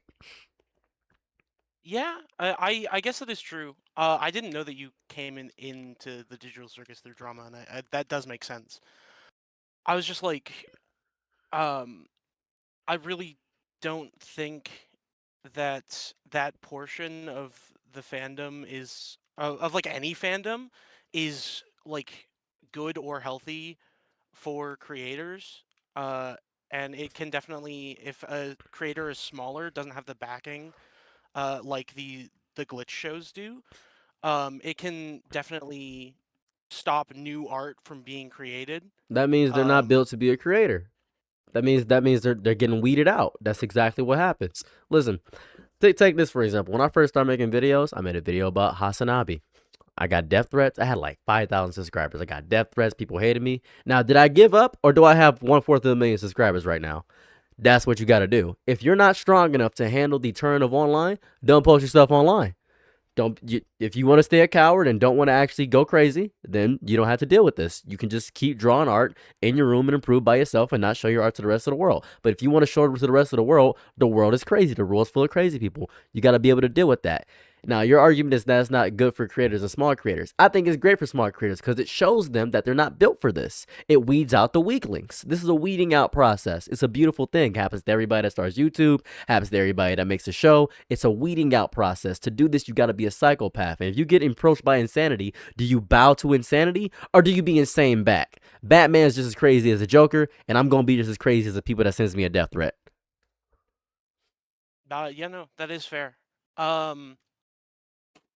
Yeah, I feel like this is. I was posting in chat earlier. I was like, I don't know if I want to debate you because I feel like I'm just gonna get steamrolled, and No, this is true. it's okay. It's just I just love doing this. It's okay. You don't gotta feel like you're being steamrolled or nothing. It's okay. It's I just like, and I do think it's true that not a lot of the actual fans of a show will engage with the fandom whatsoever. Mm. I don't know. Maybe it's just a personal thing where I don't like going on my timeline and seeing people giving death threats to like random creators. Well, that's what it takes to be online. That's just what it Yeah. takes. That's the sad reality. Listen, if it doesn't matter how good you are, how great you are, it doesn't matter. Mr. Beast gave me $5,000 one time, and people send that brother death threats all the time. Brother is actively helping people out for nothing sometimes. He's getting death threats. Moist Critical just kind of talks. People hate Moist Critical. People hate anybody for anything. If you're big, somebody will hate you. And if they hate you, you're doing something right. Some people get into that. You know, some people dive into it. Logan Paul, Jake Paul, all that stuff. They dive into it. Some people get destroyed. That's the reality of it. That's just life. That's life. And you have to be able to deal with that. I think it's a wise way to weed people out because we can't have everybody getting famous now. It'd be ridiculous. Yeah. I don't know. I kind of like mourn the art that has been lost by like the stuff that I just can't see anymore, that has gotten a couple episodes that I really enjoyed that like just aren't here anymore Oh, because time the is up. creators oh The creators are probably harassed off the internet and bullied because of the fandoms, yeah. yeah. That's No, that was my and that's fair. That means the art, and this is gonna sound crazy to say, it's gonna sound horrifying to say, the art couldn't stand the test of the world. And that's what happens to a lot of art. that's sad as shit, bro. That's life. That's sadly life.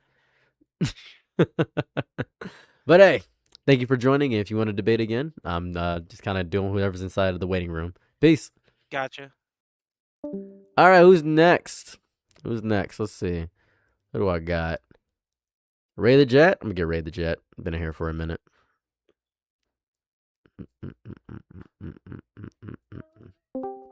What's cracking?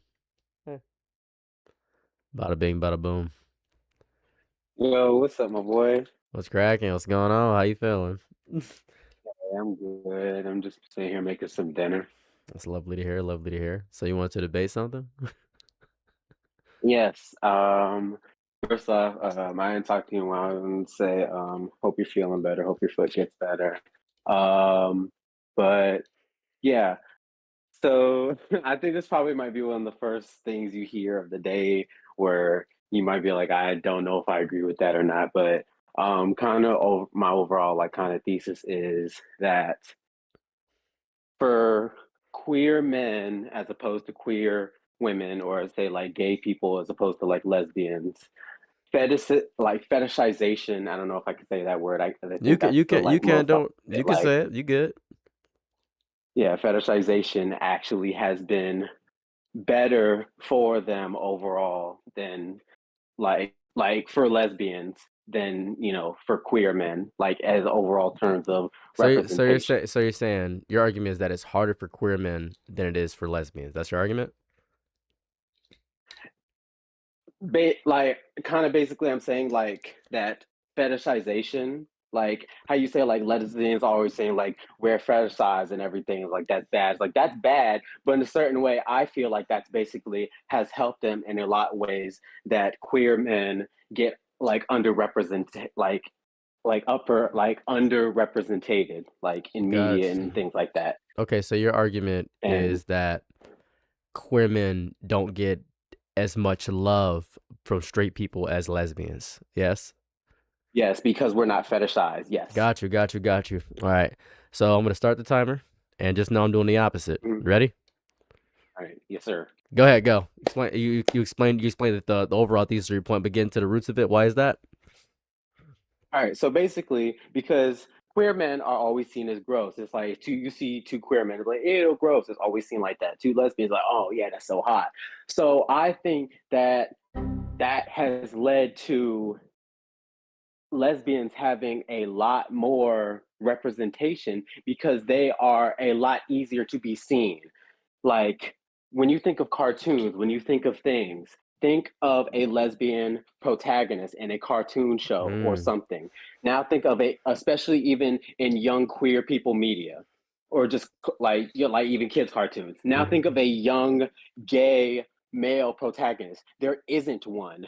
Maybe there's a side character like Kupo in the Wonder Beast, but there's not a gay male protagonist. Why? Because gay men are still seen as gross and disgusting, and our lifestyle is seen as gross and disgusting, while lesbians, it's still, seen as gross and disgusting and, by certain people, but a lot of people in secret, they are fetishized, and we have DL men and stuff like that, but it's still not different. There's not like a man is more likely to say out loud and proud that I jerk off to lesbian porn than he is like, hey, I go fuck niggas on the low. You know what I'm saying? Got you. See, your argument, is completely flawed by the fact of the matter of that lesbians are viewed as objects. See, because of the fact of the matter that gay men are viewed as people, right? I know you may not believe that, but because they're viewed as people, because a gay man could be a regular man as well, and that causes more of a threat for it. But because women aren't viewed as people, they're more like playthings or pets of some sort. You see, yeah, because that's still a man. Exactly. See, a lesbian is not really a person; it's a trophy. Oh, my dogs are kissing each other. They're sniffing each other's butts. That's so cute. So women, commonly known as BITCHs, aren't really viewed as people. So your argument is that they get a better rep because they're not viewed as people, when gay men actually get the hate and vitriol because it actually gets a reaction out of straight men. Oh, I don't want to be this thing. So it creates a fear. I would argue that queer men have much more of a visceral effect and has a much more pushing for it. And because of the struggles that queer men go through, they actually have more of a power point as opposed to lesbians. Because lesbians, they don't get as much power. They don't have as much power over straight men. You see, when it comes to gay men and queer men, they have much more power. Because if a politician's DL, that ruins his whole life. If a politician's lesbian, she's just a woman. Yeah, but I feel like that kind of goes back into my point a little bit. How it's just like they actually honestly do have that power in the sense that it's like, because honestly, I mean, I'll be open. Like I'm like the DL whispers, like especially like growing up, I've been like with a lot of DL men. It's just like, and the number one thing that's like they've told me is it's like, you let the secret out, is like that's gonna ruin my life. So it's just like I feel like that social stigma and all that kind of goes back into like, yeah, and I feel like that's society why standards, being gay kind of like feminizes you in a way. 100%. Because think about this. It's What like is kind of a to your point? what is Like a gay man? So like yeah, to your point, yeah. Yeah, if you're feminine, you're not a person. So naturally, gay men have chosen to not be people in the eyes of that. But then you see, it scares them. So the fear. Imagine having that much control just by existing. Lesbians have no control. Yeah, I like this. You're like beer to me. This is so fun. Lesbians are a plaything to straight people, straight men all around. As a matter of fact, some women even kiss their friends that are girls as a joke when they're drunk, just for the entertainment of straight men. But then they see a gay man. Yeah. As they see a gay man, they're like, this hurts me so much. I'm causing mental, emotional trauma and damage. I have so much power. I would argue that I have so much power in society that my mere presence shakes the fucking room. How is that not strength? I guess that's fair. But I think, all right, so back to my point. So why do you think that gay men do not get as much representation as opposed to, because just like I can just like Cora, like Lux and Amity, Harley Quinn. It's just like there's so many like because that's fantasy. Like, so many like queer women that are like, well, that's fantasy. You gotta understand. Like that's fantasy. Yeah, because they're not people. Okay, but they're not people. Well, I'm not gonna become. They're not people. Why would I care about that? You see a gay man on screen, that's a person that chose to not be a person. Why would I put that on my screen? Think about that. I'm being real with you. They don't view them as people. Why would I put this? I know I'm trying not to laugh because I just know how you are. I'm just saying. They think about like McDonald's burger. I'm like, damn, this ain't a person. I can eat this. and that. I love that lesbian, bro. I've been having McDonald's something like lesbians or McDonald's burgers. I love that. Like, oh hell yeah. But yeah, that's. Oh my god. All right, that's. I mean, I guess that's fair. Yeah, I can't see the timer right now. Oh, the timer's up. Timer's up. Anyways, I agree with you. I was just saying a bunch of bullshit. You're 100% correct. Anyways, I just like arguing the opposite. I appreciate you, man. Yeah, I get it. That was fun. All right, peace. Talk to you soon. Have a good day. All right. What are they saying? What's up? I'm 1,000 betas away, but tonight you look so foul. All right. What are we saying here? There are symptoms of an ending civilization. These are symptoms of an ending civilization, unfortunately. So he is right. Oh yeah, lesbians definitely get a better rep because straight men value lesbians a bit more. Because my point's correct too. They don't view them as people. They just don't view lesbians as people. Who's Ja? Where is Ja? There.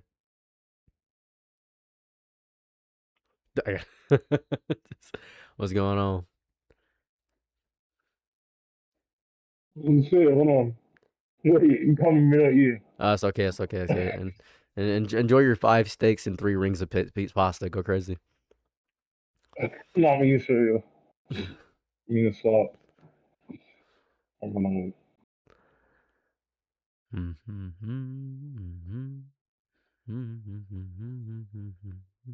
You got beef with me. I guess that's crazy. Homophobia. Buck Angel in 2028. I ever tell what's up, Transjester. Just want to know if you are in the vertical chat, there is a horizontal stream at the top link. I pinned the comment to horizontal if you guys want to go to horizontal. I just want to let you guys know. Word. All right. You ready? So, you can pick whichever one. I just wanted to debate waffles or pancakes. Whichever one, it doesn't matter. I'll just gonna do the opposite, whatever you choose. All right. I prefer waffles. I guess I'll prefer waffles. You prefer Oh, waffles? I'm kind of shit. You said Oh, waffles? shit. What's Yeah. up? Okay. Yeah, you sound crazy right now. Whatever mic you use, it sounds crazy. Is it how bad is it? I have headphones on. I can take it. It just sounds bad. It sounds very, I'd say, breathy and echoey, almost as if you're speaking through a radio. All right, hello. That's way better. That's significantly better. Holy shit. Oh wait, hold on, I can't hear you. Hold on. Pizza, turn you up pizza, now. pizza, pizza, pizza, pizza. I don't know what I'm doing. It's okay. Whatever mic you switch to, it sounds way better. I don't know why I can't hear you. Is You that the can't hear me? speaker option? Oh no. He can't hear me. No, I can hear you, but like barely. Hold on, wait. Oh, okay. Fuck. Don't you notice how I get quiet when Can we argue on One Piece? It can be anything you want. I don't care what it is. All right, so I'm waffles, you're pancakes. Okay, got Here's you. why waffles. I'm just starting straight up. Okay, go Here's why ahead. waffles are better. Okay, go ahead. Waffles are better because 1, the variety. 2, the crispiness. 3, the variety. That's it. All right. What do I mean by variety? I mean like you don't have to only just put syrup on it. You could put butter on it. You could put marmalade. You could put any kind of jam on it. Right? You don't have to even have it like be sweet. You can eat it with like chicken. You can eat it with avocados. You can eat it with whatever you would like actually. Plus, it has some crispiness and it has texture. It has some umph with it. Pancakes are like just all floppy and just like they're like a little firm, but like it just has no backbone. You know what I'm saying? And I just Gotcha. don't see like the point of even making pancakes when you could have waffles. They're quicker to make. Put them in the toaster, boom, it's done. Gotcha. You know what? There's no point. You spit it right now. Do you ride a bike with or without training wheels? I must ask, by the way. I'm just curious. Like when you ride a bike, do you put the training wheels on or no? No, when I learned to ride my bike, I had no training wheels. Oh, perfect. So the pockets are your training wheels inside those little squares inside waffles. Disgusting. We don't have an international house of waffles. We got international house of what? Pancakes. I hop, cause hop on it. Hit you with the slide piece. Boom, pancake. There are thousands of pancakes. Pecan, blueberry, strawberry, marmalade. You springing that up? We got her going crazy, huh? That goes the same way for waffles. That's cool. But there's an international house of waffles. There's an I how you make a store like that? Where's the I how at, huh? Ooh. Okay. Ooh. Exactly. Like, anywhere you see pancakes, you are most likely going to see waffles. Let me explain something about the word pancake in general. Pansexual. Cake, I'm getting cake. That means I get pussy and ass of all varieties. Waffles, you waffling right now because you just yapping about nothing. Pancake, that's 2 words. It took 2 separate entities to create one masterpiece. It's a cake as well in the morning. That's beautiful. Talk to them. That's what I like to see. That's what I like to hear. Huh? What's up? Okay. I don't really have a rebuttal. You don't have a rebuttal. I think I got everything out, and I think yeah, I'm stumped. I'm stumped. Or it was nice talking to you, Sarah. That was nice. I just wanted to Appreciate talk you. about some bullshit. Nah, I appreciate you, man. Have a lovely day. All right. All right. Anyways, waffles are better, by the way. I like waffles more. Anyways, we keep going. Let's see. Who do I want now? Let's see. I'm trying to get the people I haven't done. What's up? Peter, the horse is here. Oh, yeah. Insane intro. What's up? So, What's up? What do you want to debate? okay, so I had a crazy debate topic, but I had to change it because I was sitting in that waiting room for an hour and 21 minutes, and I gotta change it up on you. Like to hear it. Saros does not have beef with me. Mm, You're the opposite. Let's go. I got you. 100% easy work. That's easy work. So you're saying I don't have beef with you? You don't have you know what? You do have beef with me. How about that one? Okay, you want to change it right now? We just changing it? Yeah, Okay, cool, cool. I'm changing it right now. I got you. I got you. Okay. I don't have any beef. I've never met you in my entire life. I don't know who you are. But Mm. you have proceeded to look in that waiting room. I put up in there in the little chat thing, patiently waiting with the silly emote. Mm-hmm. And everyone's patiently waiting, Mhm. especially me. An hour 21 minutes. I joined as soon as I got off of work, an hour and 22 minutes ago. And I just made it up here now. You done see me, and you said, nuh-uh. Oh, I didn't What's see you the at all. beef? I didn't see you at all. I didn't. You didn't see me. I'm Mm-mm. so seeable. I- That is my rebuttal. I'm so seeable. I'm big. You know, it's crazy. I've discovered I didn't realize I was speaking to a former doctor because you have zero patience. So I didn't realize that. I didn't know that. I didn't realize that. And I'm obviously Ray Charles here because I didn't see you. If you put it in Braille, maybe I would have been able to see it. But naturally, I just chose based on a random assortment, and people kept joining in and out, and I couldn't remember all the names. And that's on me. I had no idea. Didn't really factor that in. So naturally, I apologize to you. So I believe I've squashed all the beef, and I wouldn't even have any beef because I'm not Wendy's. We don't have any beef. I'm not even Arby's. No meats here. So You know what? You make a valid point, but Mm. you just had to talk about Ray Charles. You best hit the road, Jack, because you still sat there and you did not choose me. Pick me, choose me. I am that girl. Well, I didn't know you How were. about that? I'm sorry. I didn't realize you were a pick me. I don't know. That's not really feminist of you. Apologize for that. I don't know. It's maybe you How should. do you know that's my gender? How do you know that I'm a girl? I don't know you're a girl, but I think everybody should be a feminist. You know what? You should just destroy You know what? destroy your internalized misogyny. I think, regardless of any gender you are, I'm pretty sure you have a little bit of that. That's what it sounded like to me. What if I said nuh-uh? No. What if nuh-uh?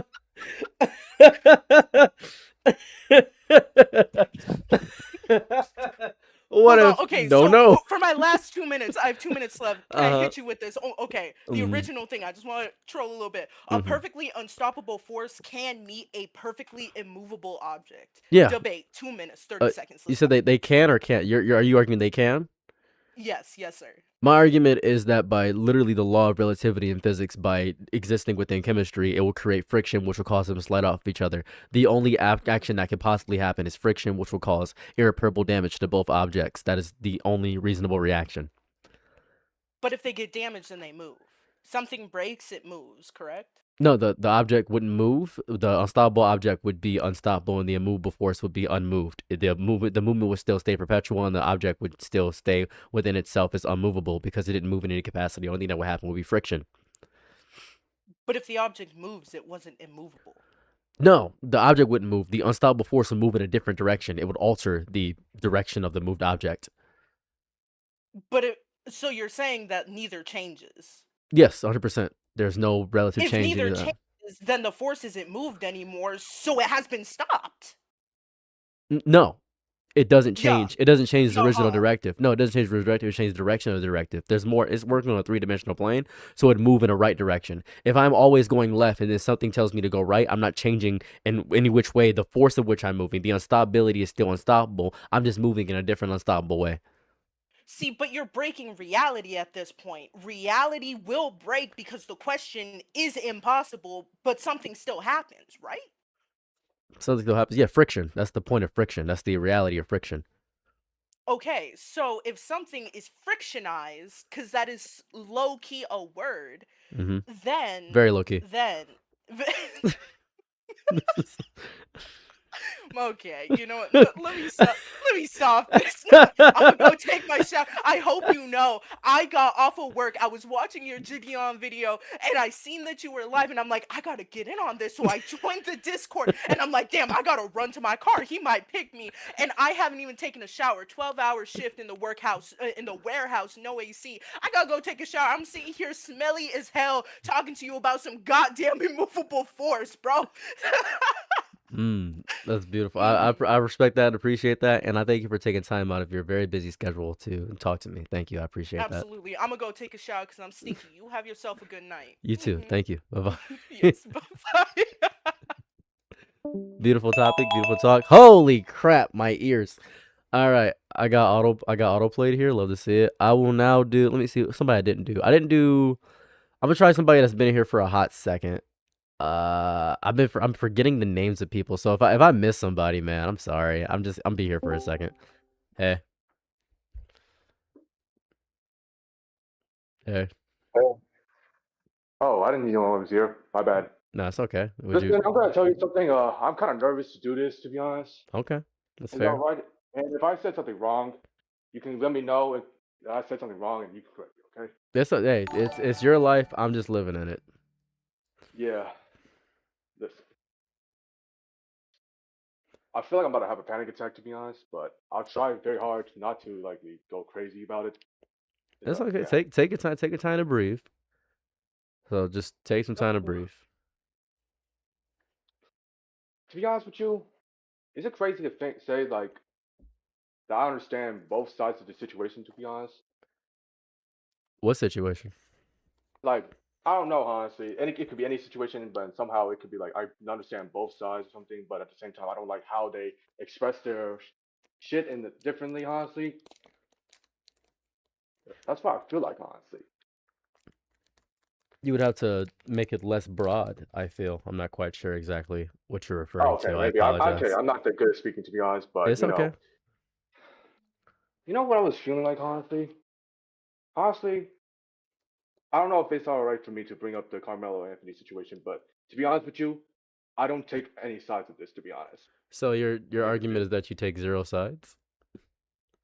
No. I mean, let me explain myself. Okay.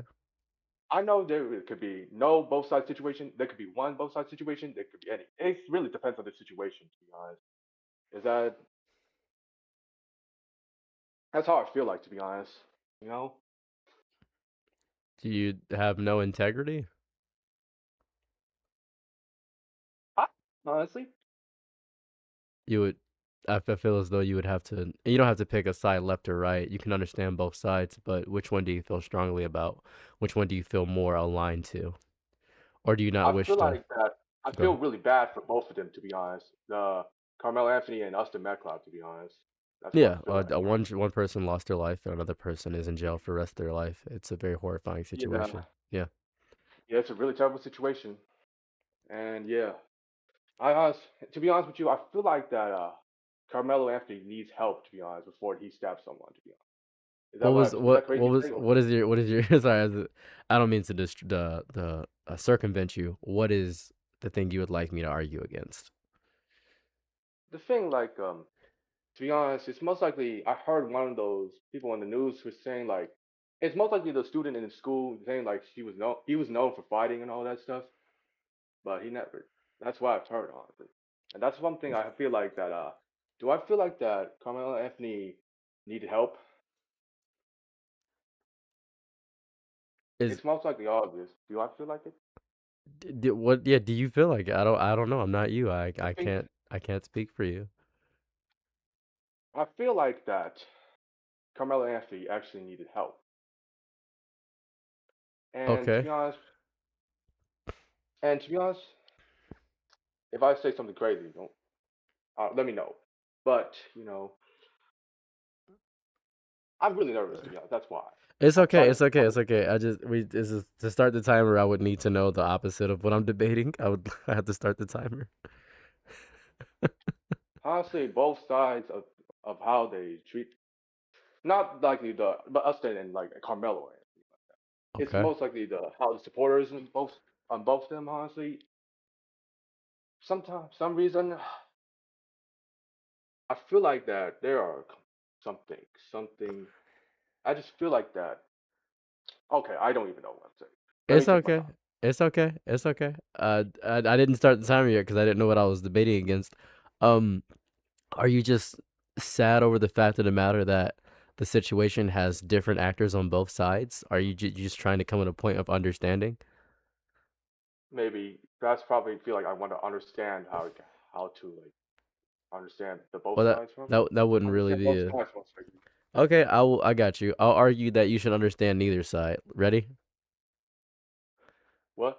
I'll argue that you should understand neither side. You ready? Yeah. Got you.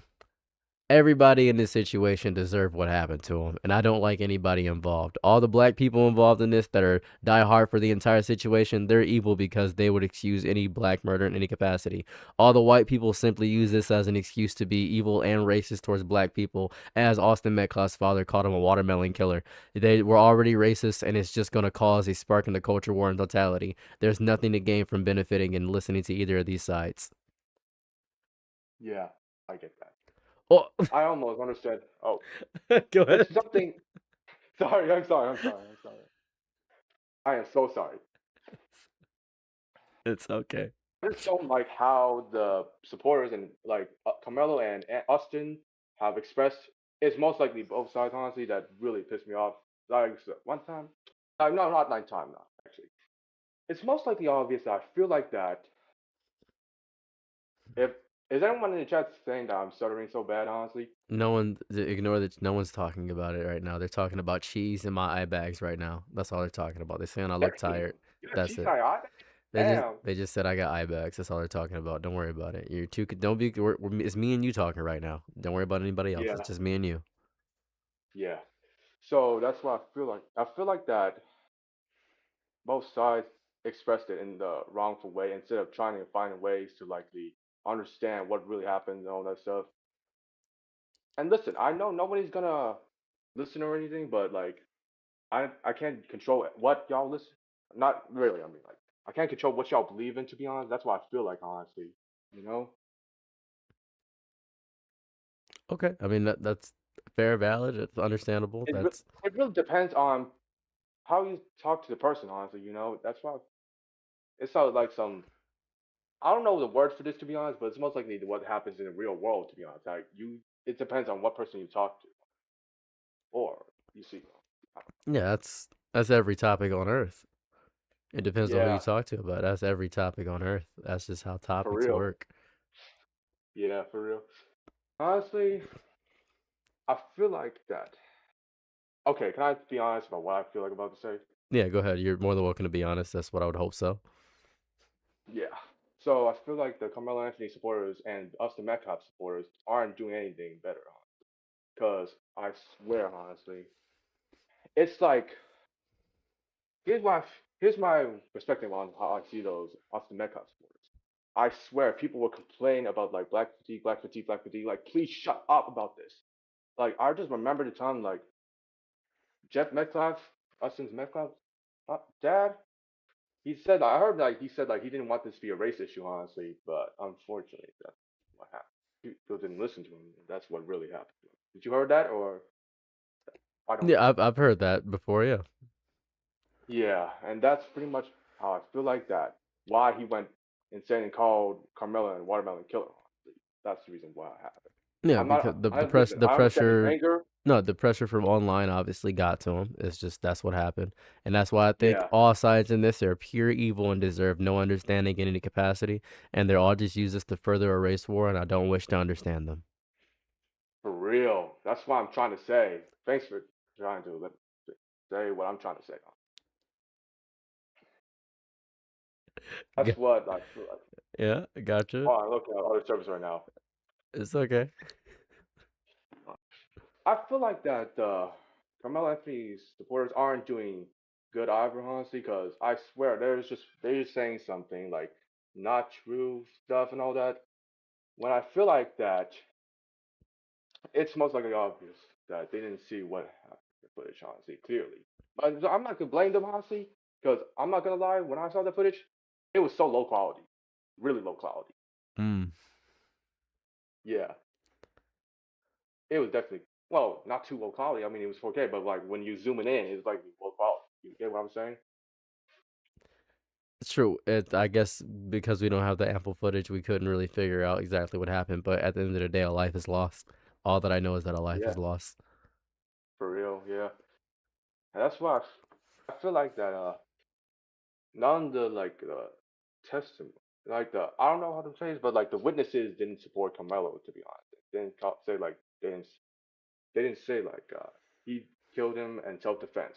They didn't. It's pretty obvious that they saw the situation, and that's what happened. You know? The time is up, my friend. Oh, my bad. No, it's okay. Thank you. By the way, I just want to point out your speech, by the way. You don't stutter. Yeah. You don't stutter. You stammer. You're fine. Oh yeah, stammer. It's okay. You're perfectly fine. Your Yeah. speech is fine. Don't take anything to heart. You did fantastic with the speech. I'm proud of you. Yeah. Thanks. Thank you. Have a lovely day, my friend. You too. You're amazing. Oh, he was about to say I'm amazing. Thank you. Appreciate him. Appreciate him. We're going to get OK Kiko. He's been here for a hot second. I've seen his name around, so we're going to get this person in here. Hello. Okay, never mind then. I apologize. That's on me. Shouldn't have done that. It's going to keep going back there. Didn't mean to move. Yeah, you want it to be in there? You want to be in there. It's going to keep going now. Hey. Hello, Josh. All right, what's up, man? What's cracking? How you doing? Fantastic so far. Pretty good day. How about yourself? Doing all right. That's incredible. I had a question that was a little more serious, but I think I'm gonna go You the more can easy. you can do serious. I'm fine with doing serious. Does it gotta do? I'm just gonna do the Mhm. opposite whatever you choose. That's real. I think in One Piece, Blackbeard has not shown enough for me to think he is a credible threat. His crew, sure, like that stuff on Hachinosu was baller. They managed to catch Garp, whatever. But the man himself has done nothing but plot and scheme in the background. I'm not scared of him. Got you. Completely understood. All right, you ready? Yep. Okay, go ahead and explain why you think Blackbeard is a worthless character. You said. Yeah, worthless tier. Worthless. Go ahead. Absolutely garbage. Mm-hmm. So let's start with what his feats. Power scalers love feats. I'm not a power scaler, but we're gonna start there. Okay. I can think of he pulled up to Drum Island, caused chaos there, whatever. Fodder tier. Captured Ace, whatever. Almost caught Luffy. Broken the Impel down, got soloed by Magellan. Mm-hmm. But then he managed to escape. I'll give him that's a feat to manage to escape Magellan, because Luffy did it too. Mm-hmm. And survived Marineford. He wasn't fighting, didn't do shit, but survived. He basically cockroached it. And then post time skip, I can't think of anything. That's it. That's all you got. Yeah. Why would we know about what Blackbeard is doing? Why would we know about that? What would that gain us in the story? What would we gain from that? I don't think we need to know what he's doing. You're- More so, he yeah. needs more visibility. Well, no. That's the point of Blackbeard's character. He's a fucking rat. He works in the shadows. He works in the underbelly of society. He's an actual pirate. If we knew about what pirates are doing, the government would catch on. And then you'd be questioning, why isn't the government doing anything about Blackbeard? The government's doing something about Luffy because I think it doesn't shut up. People doing something about Naruto because Naruto's wearing orange and yellow. A ninja, if one real ninja popped up in Naruto, the whole Uchiha clan would die. And that's exactly what happened. Itachi took them all out. Blackbeard is doing exactly what a pirate should do. And he is accomplishing much more than anybody. As a matter of fact, he's doing just as much as Luffy when you really think about it. Within a span of 2 years, Blackbeard went from a nobody to a Yonko. That's what he did.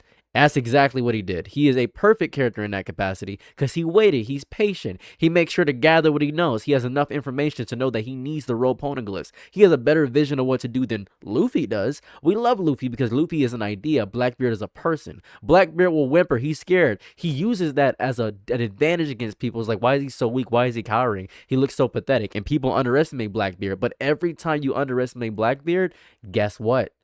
Bada bing, bada boom. He kills you. He sneaks you. He took out his dad that way. He took out everybody that way. Well, his adopted father. Blackbeard has done everything in his power to be the most pirate in history. He is actively the most real threat in the entire series. He takes double damage. He can destroy the world. He can take your fruit. He is actively a snake and a rat. Exactly what a pirate is supposed to be, a backstabber. I will give you that. But in terms of I'm afraid of Luffy encountering this character, the Straw Hats in general. I was afraid when we pulled up to Elbath and suddenly the God's Knights are here. I don't think I'd feel the same way if all of a sudden when we leave and Blackbeard pulls up like, oh, it's time. Like, I don't. If he could steal the Sun God fruit, like, yeah, you don't think that's scary? You don't think that's scary? I don't think so. He hasn't. The most I've seen is him solo Boa. Yeah, and then Like- he had Boa's neck and was about to wring her out and annihilate her. That's a horrifying feat. It is. That's scary. But the whole Straw Hat crew versus, well, I guess if Blackbeard's pulling up, he's pulling up with the 12 Titanic captains and all Yeah, that. it's come Maybe over, that's- they cooking the entire cooking, they crew. cooking, I'll give They you got Aokiji. If Aokiji fought against Garp, he's definitely gonna fight against Sanji and Not Zoro. Zoro. Like he is whooping their ass. I'll give you that. You know what? You're right. He in the shadows with it. Yeah, that's literally his fruit. You know, we got one more. Yeah, no, God. You know, we got one more minute.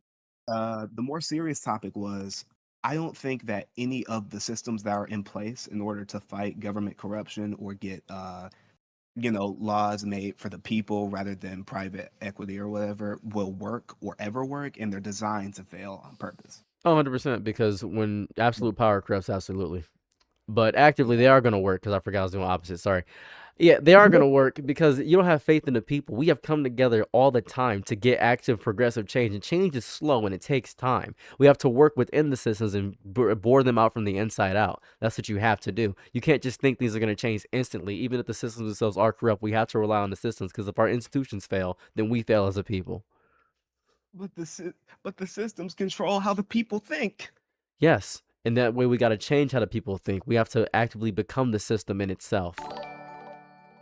We can become the system. I guess we get into the system, but doesn't the system corrupt? No, we got to be beyond the system. We got to go beyond that. Like Soul Leveling said, go beyond the system. That's how we got to do it. Use the system and the system uses you. Come on now. You know this. You've seen Sung Jin Woo. Come on. This is real. Time. Anyways, I actually do initially agree with your point about that. There's actually no way to change the systems because we are hopelessly powerless, to be quite real with you. That's really sad. But Blackbeard, though. Blackbeard goes crazy. All right, boy, you have a good day, man. You too. Peace. Lordy's on the G. All right. I got Boronel next. Seen some Boronel. Seen them in here for a minute. Ew. All right. Never mind then. I apologize. That's on me. How could I be so foolish trying to get Pizza Guy in here? How could I be so stupid? Yo. Pizza Guy? Oh my God, it's you! Oh my God! Okay. Hey. Yeah. First of all, One Punch Man is better written than Attack on Titan. Okay. All right. I like this one a lot. This is actually pretty chill. All right. Go ahead and start your topic. I'll just do Attack on Titan's better. Go crazy. Okay. So first of all, it's straightforward, more consistent. And yeah, sorry, real quick. I cannot hear you on my phone. You can't? Watching you on YouTube. Oh, you can't hear me at all. I was like, you can't hear me? Can you hear me now? Yeah. Kinda. I can kinda hear you, but it's like Oh, that's really, really low.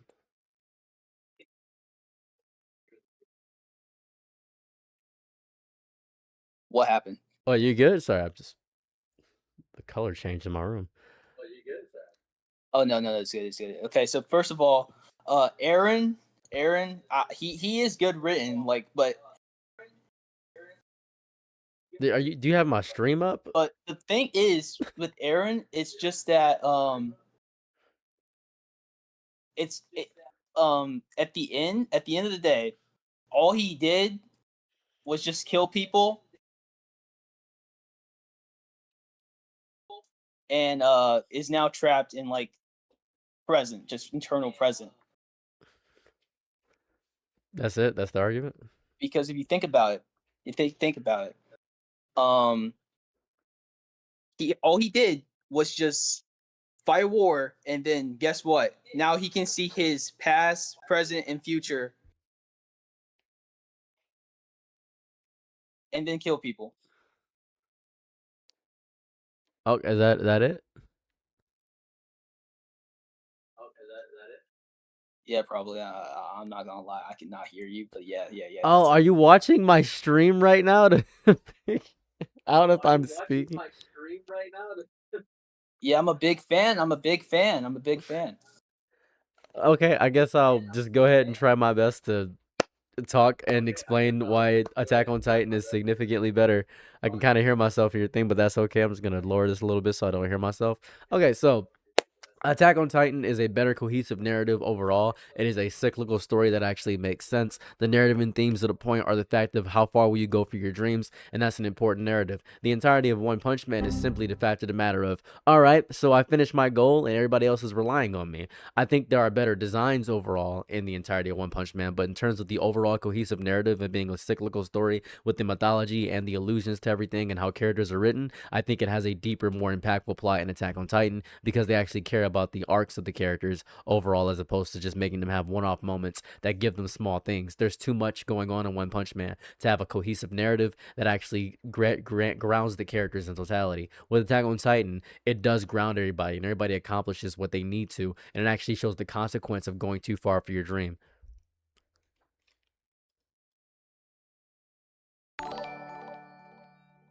Yeah, you demolished me. I'm not gonna lie. But can I say one more thing? Go ahead. Okay, so basically, I think Levi is a better written character than Aaron. Aaron is the greatest character in all of fiction because he's the only person that said he was going to kill everybody and do it, period. But Levi is the enforcer who has nothing to enforce at the end anymore, and it's so much tragic than Aaron. I don't care about the tragedy behind it. I care about the fact that my goat stumped everybody out. My goat came in there and said, "Hey, I'm stumping every single person out," and he did exactly that. Bro, your goat has been written like 3 separate times. So? So it's like kind of boring at this point. The person can see the future and then ruins their life.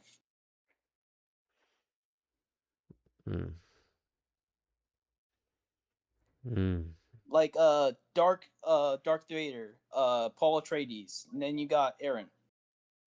Eren Yeager is definitively just the greatest thing to ever happen in fiction. I respect him, I love him, and he's outstanding.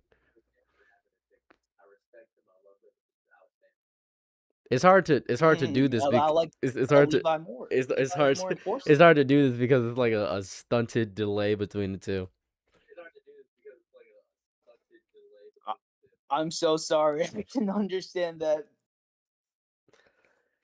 Here, you come back after you fix it. I'll probably get you in here again later. Okay, yeah, and also I'm a very big fan, and also I hope your foot is okay after what happened. Thank you, appreciate it. Peace. Worry Fox, why do you make a GoFundMe every few months? Also, a story about a bunch of you stuffing all your foot suspect fans that say true rumor blockers that question you on the that's loud. Got you on this. No, there is an auto thing. If you comment something mean to me, that it will get rid of it. That's usually what happens. Or if you will harass me or send me death threats over stuff, I kind of just get that. But I don't know what to tell you about the foot thing. I really don't. I got my car stolen. That from the front of my house. I got a police report about that. I've shown the police report multiple times on stream. You can look up the police report if you want to do that. You can just look my name up in the Detroit registry if you'd like to. I'm pretty sure my police report is pretty public. I'm not really sure if that's going to do anything. There's no CCTVs in my neighborhood because I live on the east side of Detroit. I'm not really sure what you want from me realistically. I wear a compression sock most of the time, so my foot doesn't get too damaged. I can't let it breathe too much because I have a specific gel that's on top of my foot, so I have to do that. I really don't appreciate that. Oh yeah, I would make it through this too. So it's just life's tough. Listen, I don't find any joy in making GoFundMes. You don't have to donate. I actually tell people if they don't have the money, don't donate. So if you don't want to donate, you don't have to. So, and Detroit sucks. I think it has one of the highest crime rates of all time. I don't know if you guys saw recently. I guess I could show this here. Let me show you Detroit. Let me show you what's going on in Detroit. Let me just pull up what's happening in Detroit just to make this a little easier for everybody. Just for the naysayers that say all stuff. Just for a few of the naysayers. Give me 1 second. Hold on. This is kind of what goes on in Detroit, if you're ever curious. This happened up the street from me. This was right up the street from me. This is by Metro Detroit News, the official news station of Metro Detroit. People were out. They were taking over the blocks. They do team takeovers here all the time. It's very horrifying and disruptive going on here. It looks like Gotham City to a lot of people. I was right up the street from this. They were launching fireworks at me, and it was very horrifying. It's really horrifying. That's just Detroit. I really don't know what to tell you. They're taking stop signs. If you look behind me, I don't know if you've ever noticed, I have a traffic light. I don't know if you've ever noticed that. I do just have a traffic light. It's just mine. So yeah, this is evil. This is happening all over the city, by the way. This is happening all over the city. So this is just a regular thing that happened. It was really, really crazy. It was nuts. This was happening all over the city. People were stopping traffic. People were suffering. Paramedics couldn't do much. It was very horrifying. And I don't know if you've ever noticed, just right behind, like if you look right behind me, there is a traffic light. I just have a traffic light. It's just right there. Just have a traffic light. Not like I legally got a traffic light, man. That's my city. I can't control this. I'd like to move. I have the GoFundMe, so I can move. That's why I have the GoFundMe. That's why I made I want to move. That's why I have it. So, big reason why I have the GoFundMe is so I can move. So, the funds are being used to move. The first part of the funds was for my car that got stolen and then my foot stuff, and so I can move. So, yeah. Allegedly. So that's just life. I really don't know what to tell you.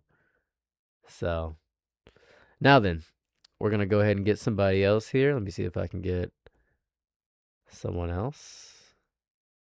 Go ahead and get a Bankai. What's up, Bankai? Hello. Hey. Hey, what's up, Saros? Oh, nice to meet you, sir. This is exciting. Pleasure to make your acquaintance. So, I guess a debate I can come up with for the time being. I know you just got done with One Piece debate, but I'm going to say Usopp is a bomb character. He's the everyman character.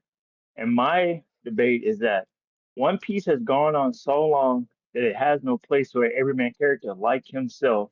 Whereas if it ended in the 5-year stretch that Oda originally wanted, he would be a better character.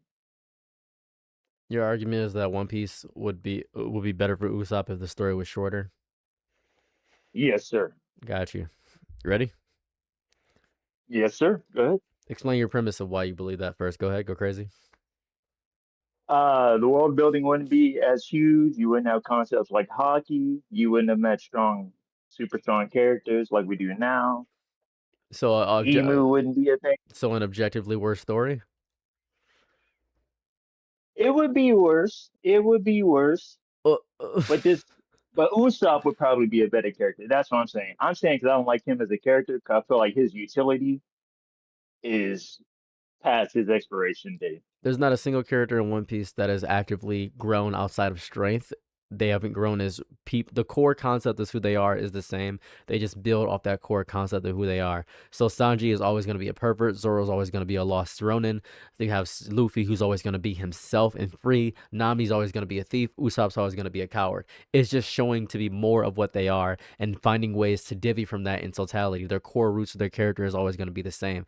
It wouldn't have been better for Usopp. He would have been a brave warrior of the sea. But as Buggy said, the best thing about a story is the story. Nobody remembers legends or power or strength. People remember a good story overall. The stories that Usopp's tell are the most powerful thing. We've seen stories be the strongest thing because of Big News Morgan. People said that, oh, Usopp tried to take out Big Mom when Capone tried to take out Big Mom. Usopp is the most important member of the crew because he's going to craft the narrative of the whole Straw Hats. He's going to spread the legend. He is definitively, especially now, the most important character. We wouldn't have got that within a 5-year span. Okay. But my point is, you wouldn't need all those characters either if it just stuck to the 5-year route. My gripe is on him being a brave warrior of the sea aspect. Yes, he will be the storyteller, but will he be a brave warrior of the sea? It doesn't matter if he Which is becomes a his brave dream, warrior of the correct? sea. It doesn't matter if he becomes a brave warrior of the sea. What matters is if he believes he's a brave warrior of the sea. He's already a brave warrior. By the fact that he's on Luffy's crew, the fact that he's on the Pirate King's crew, he's already brave just by being in the situations. You got to understand what bravery is because he wants to be heroic. Bravery is I don't know. Heroic is I'll never know. Usopp will never know if he's going to be a brave warrior of the sea. Thus, he is a hero. He is God Usopp. And immortalized, he is a God Usopp. Everybody respects him already. He's already there. I'll fuck with that. I like your rhetoric style. I'm just excited to talk to you. That's the best I could come up with. I didn't know it really happened so fast. I thought I'd be in the waiting room longer. So I was like, damn, I gotta come up with something quick. Well, you joined. You should have waited. You joined. I'm sorry, bro, but this is what would I say? A canon event in my life now. A canon event talking to me? It's exciting, man. You, Joe Bartolozzi, I watch your streams with JD Legend and Murphy, Tekking. I like seeing content creators out to actually talk to one for the first time. You are the first content creator I've ever talked to that I watch a lot. That's insane. You can just message him. Yeah, I feel like because like Joe Bartoloni, I played Mecha Chameleon with him in Ludwig recently. You could just you could just talk to these people. They're just regular people. It's very like I know it's facts. I know you say it all the time, but it's just hard, bro, to maintain that barrier because you're always through a screen. You know what I mean? that is true. I mean, I suppose it is a barrier of some sort.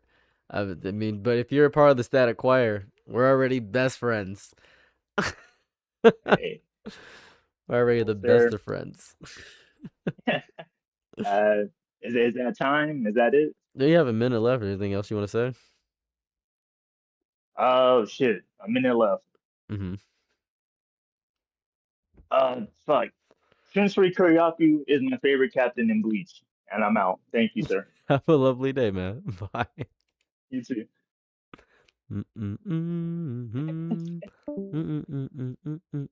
Oh, my son's here. Hello, child. Oh shit! No way! Oh my god, shut the fuck what up. Shut I don't think you were gonna have me. I thought I was gonna be lost because I'm your son and we talk every day. No, no. Yeah, You live in my house now. yeah, true say. I actually couldn't think of a subject to talk about. Okay.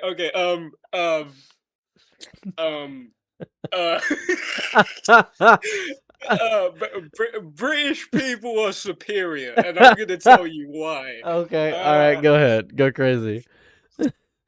So, actually, I would break it down into another category. So, you know how like New York is like a melting pot, right? That's like all of the UK right now. If we're talking about current state of the country, you know what I'm saying? And what's it? Shit, You're usually never this tongue fuck. tied. This is interesting. I couldn't think of a question to ask. I was just like kicking it with everyone. I'm making another server right now. I'm fucking. Oh my shit. Why'd you join the waiting room? I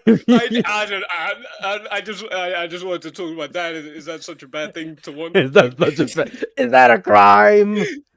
Is that a crime? I'm saying.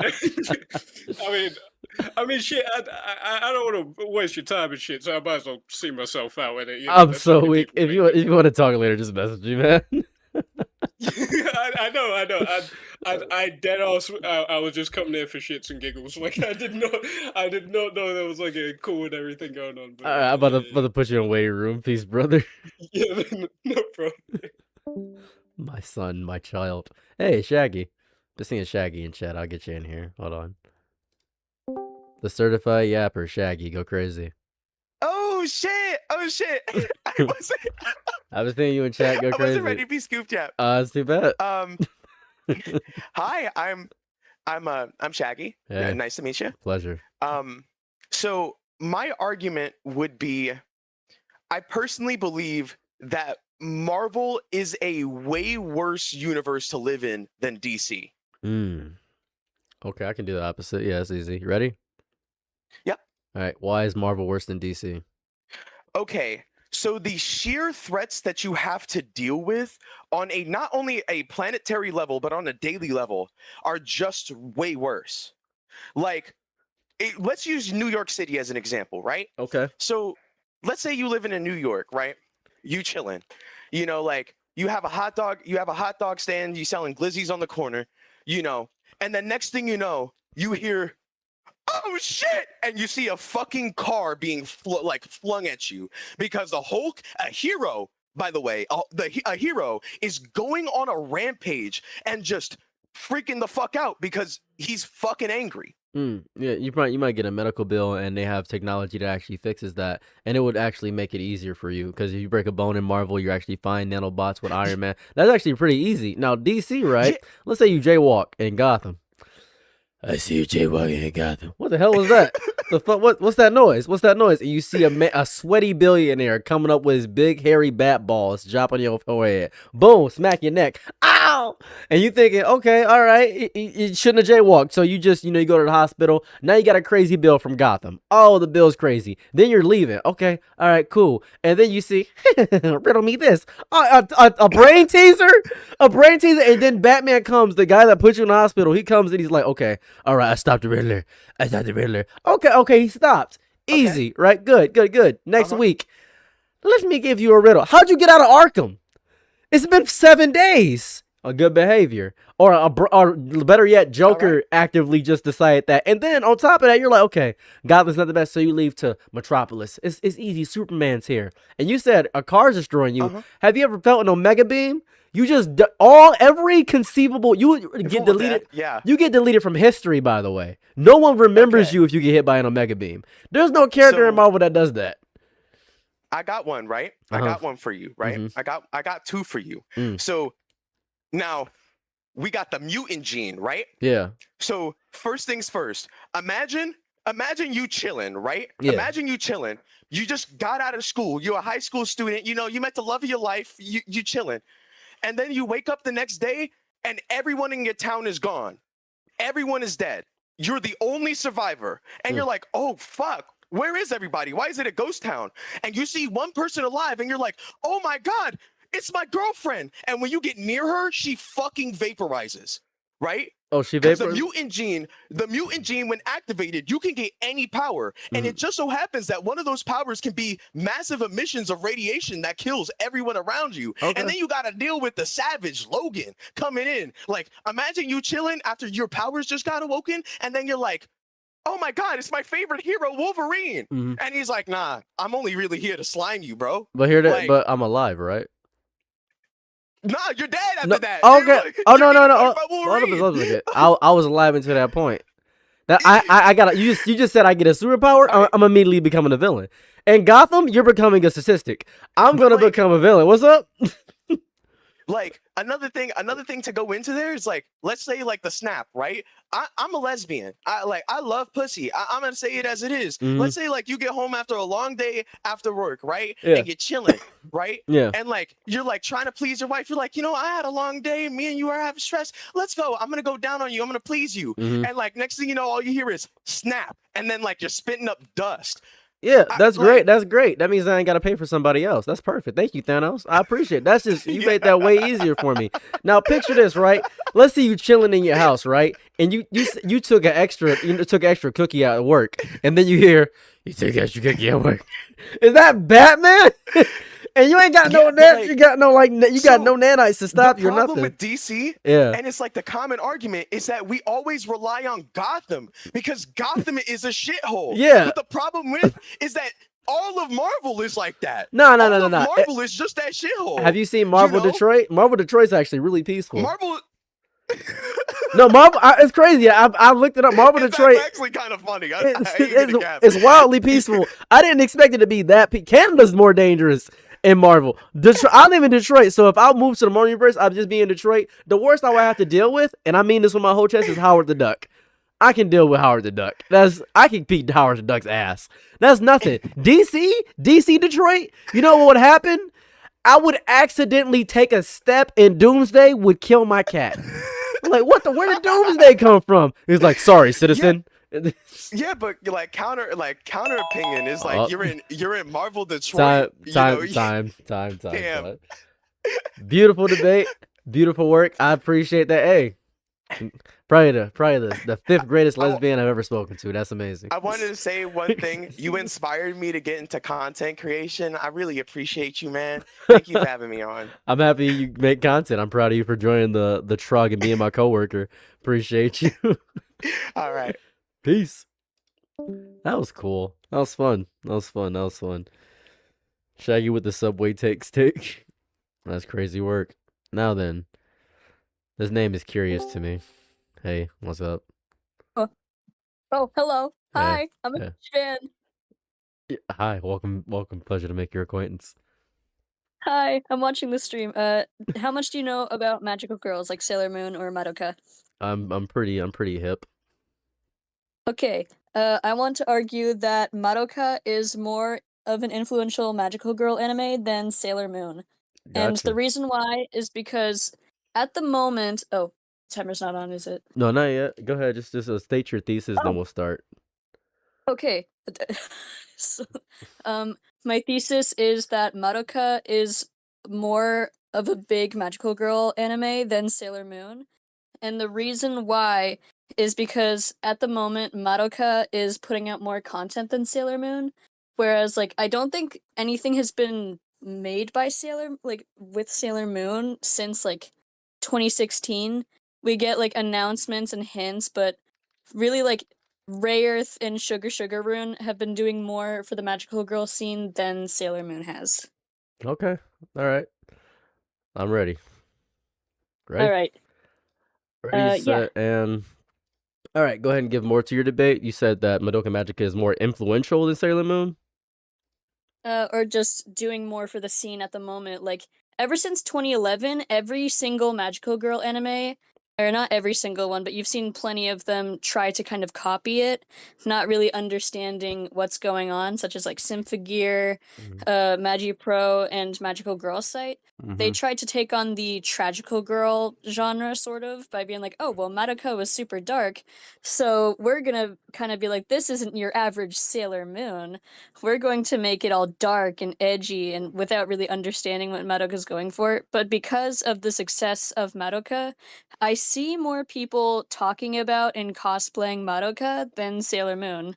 Okay, Like so Sailor Moon is more nostalgic. Oh, sorry. no, that's fair. It is heavily nostalgia based. When you think about Tokyo Mew Mew, Little Witch Academia, hell, let's talk about Sally the Witch, right? Princess Tutu, Cardcaptor Sakura, right? When you think of those magical animes, right? You think, oh, what's the progenitor of that? Now you could say Sally the Witch, but after Sailor Moon, everybody started doing magical girl. The transformation just kind of appeared everywhere. That's why I got good credence to Kamen Rider for Power Rangers. I do love Power Rangers. I think Power Rangers has more series and stuff like that than Kamen Rider. I think it has more merchandise, but I have to give credit to the original. I love Ultraman, but I gotta give it up to the king of the kaijus, Godzilla, because that's what made it more influential, more impactful. We wouldn't have Madoka Magica if it weren't for stuff like Sailor Moon that actually did the narratives and the harder stuff of making magical girls known. Because my first magical girl anime was Sailor Moon. That was the first one that ever happened with me. So as a random black kid in Detroit, me getting into magical girls happened simply because of Sailor Moon. If it got me, a Crip, into magical girls, then it's doing more work than just some edgy nonsense like Madoka Magica. Real. I would not call it edgy nonsense. I think it's more of a deconstruction. It's like, and I don't mean to put Sailor Moon down, but I think at the moment, because like Madoka is getting a new movie, it has an ongoing video game, and they even collabed with Pretty Cure. Like, I think it's a lot. Like, I think the most Sailor Moon really has going on is the Universal Fan Fests. Well, hear me to out. my knowledge. What does Oh, yeah. chocolate have to prove it's delicious? No. Exactly. But we see that's like arguing Reese's is more influential than chocolate in itself. Right? And I agree, Reese's got a brand deal right now. I had a Reese's yesterday. I haven't had pure chocolate in a while. But I gotta give it up because without chocolate, I wouldn't have my Reese's. So who influenced who in the real span of that? Who did that? True. You make a really good point. And on the same vein, there's the point of JJK is technically more influential than Naruto, you might say. But will we even have JJK without Naruto? I guess not. That is a really good point. Before my time is up, I would like to ask, what is your favorite magical girl anime? Mew Mew Power, Mew Mew Grace, Mew Mew Flower in Your Face is Mew Mew Power. I watched that on, I think it was like 4Kids or something. It came on after Cubics. Love Mew Mew Power. I don't know what, it was just really good. That or Winx Club, which is not technically it's not even a magic girl anime, but Winx Club. I love Winx Club. It's in the genre. It's just not it's just not anime, so it counts in my book. It's magical girl to me. The first ever one I ever watched was Precure, when it went by Glitter Force on Netflix, and my current favorite, I think, is either Madoka or Princess Tutu. Princess Tutu goes crazy. It's really good. Yes, it does. It's so good. That's kind of a sleeper pick. Most people don't even know, but that's a real hidden gem. Nobody knows about that. Yeah. Because of that anime, I've been like trying to stretch so that I can like do ballet and stuff. Like I don't know. I was never taken to like do sports or dance club as a kid, so it's like I watched it and I was like, oh, I want to do that. That's really cool. Like, and oh man, I think Princess Tutu is heavily underrated, and some people like divert from it because it seems too girly. But like that's the point of magical girl anime. It's girly. Yeah, I think that's why people would even get into Madoka, because Madoka, it looks girly at first, but then you're like, this is fucked up. This is evil. Yeah. This is just pure evil. Yeah. Heavy metaphor for the exploitation of young girls, and I'm all for it. Yeah, very It's like very that. feminist.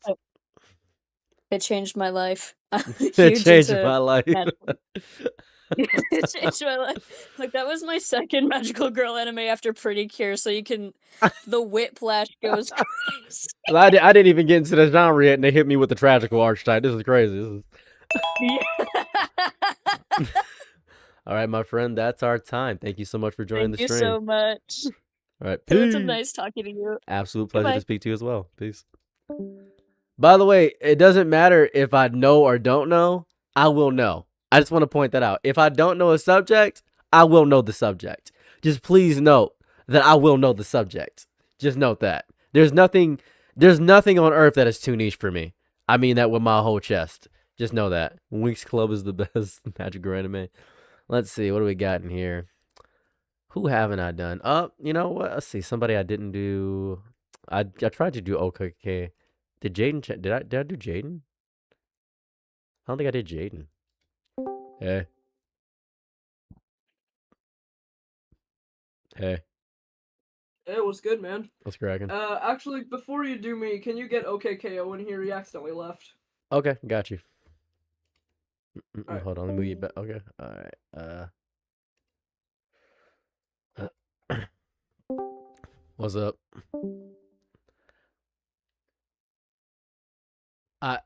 Hold on. Let me see. Hold on. Hey, what's up? You kept moving back every time you. What is happening? What is happening? What's going on? Is it? Hey? Is it? Hold on. No, his Wi-Fi is not bad. He's literally moving back to the other chat. He's moving back to the other chat. Like he's moving back. I'm just gonna get somebody else. He's moving back to the other chat. I don't know what's happening there. He's just moving back to the other chat. That's literally what's happening. Because I'm just gonna get Bad America in here. Actually, no. Hold on.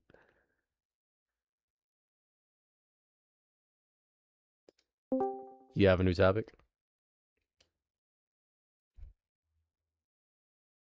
Hello?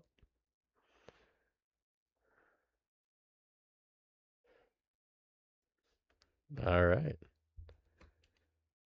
Gonna move that.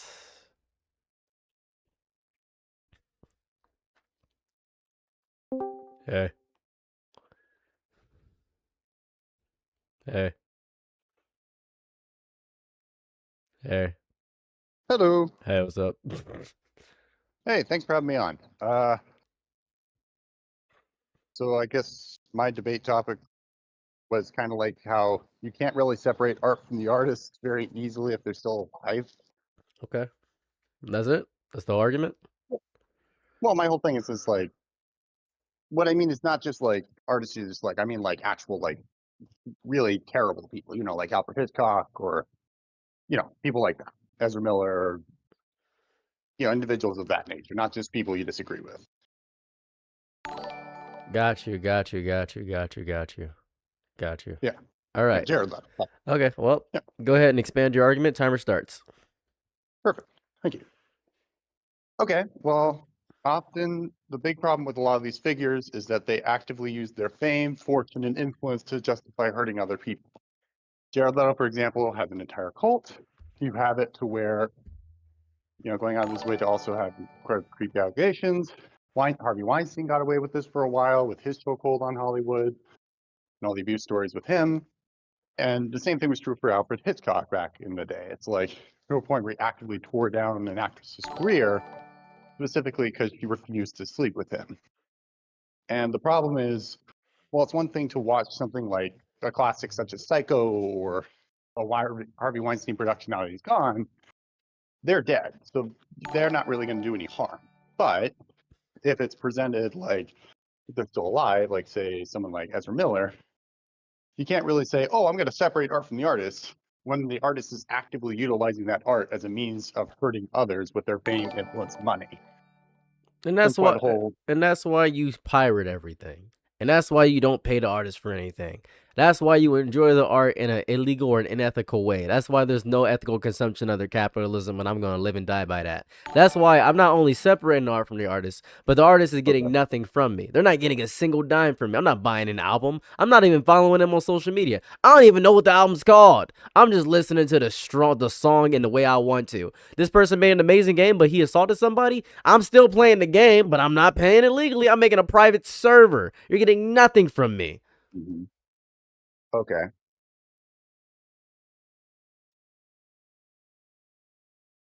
Go ahead. Any rebuttal?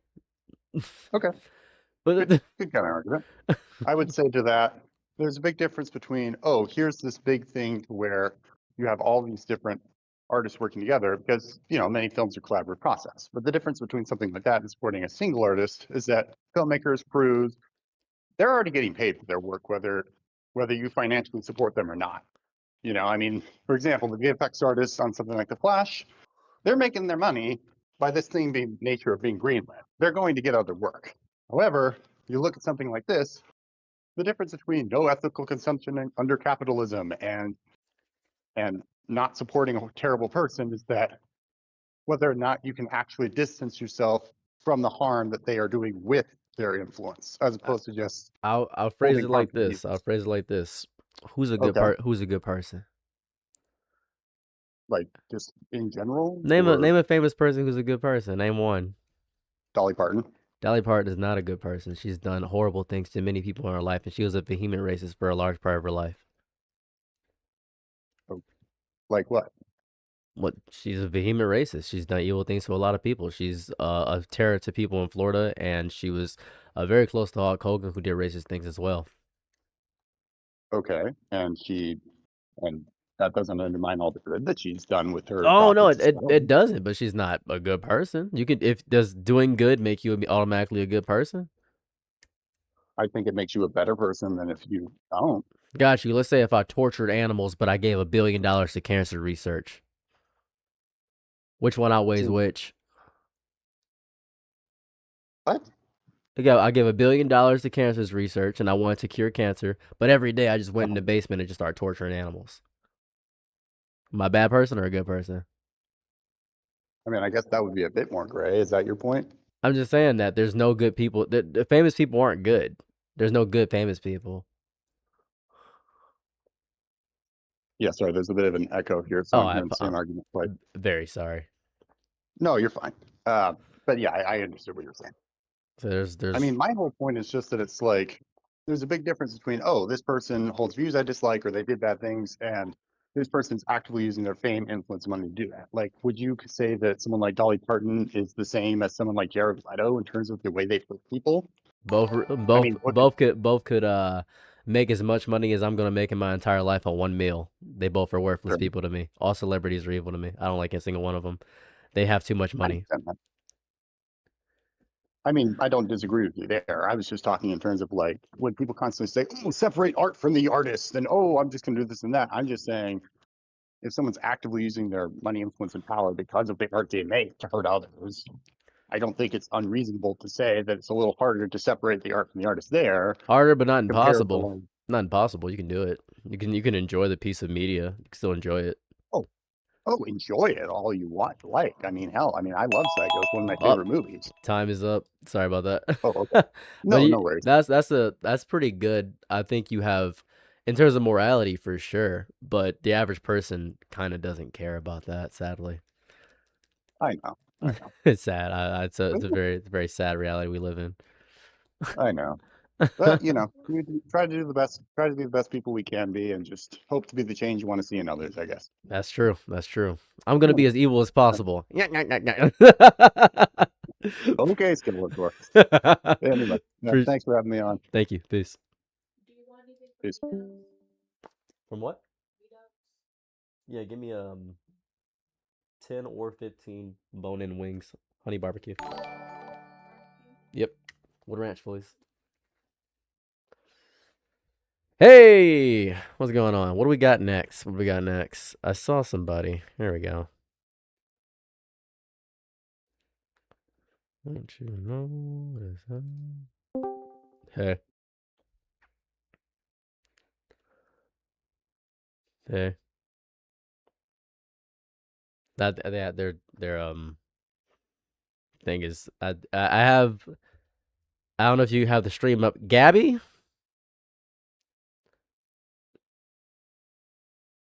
Gabby.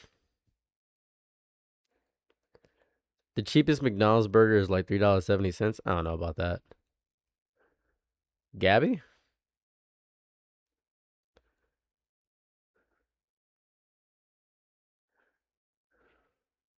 Okay, well, I'm just gonna move you back.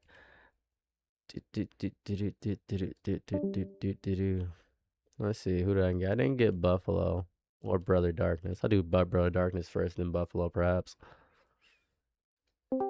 Hey. Hey. Hey, how's it going, man? Well, I'm doing pretty good. How about yourself?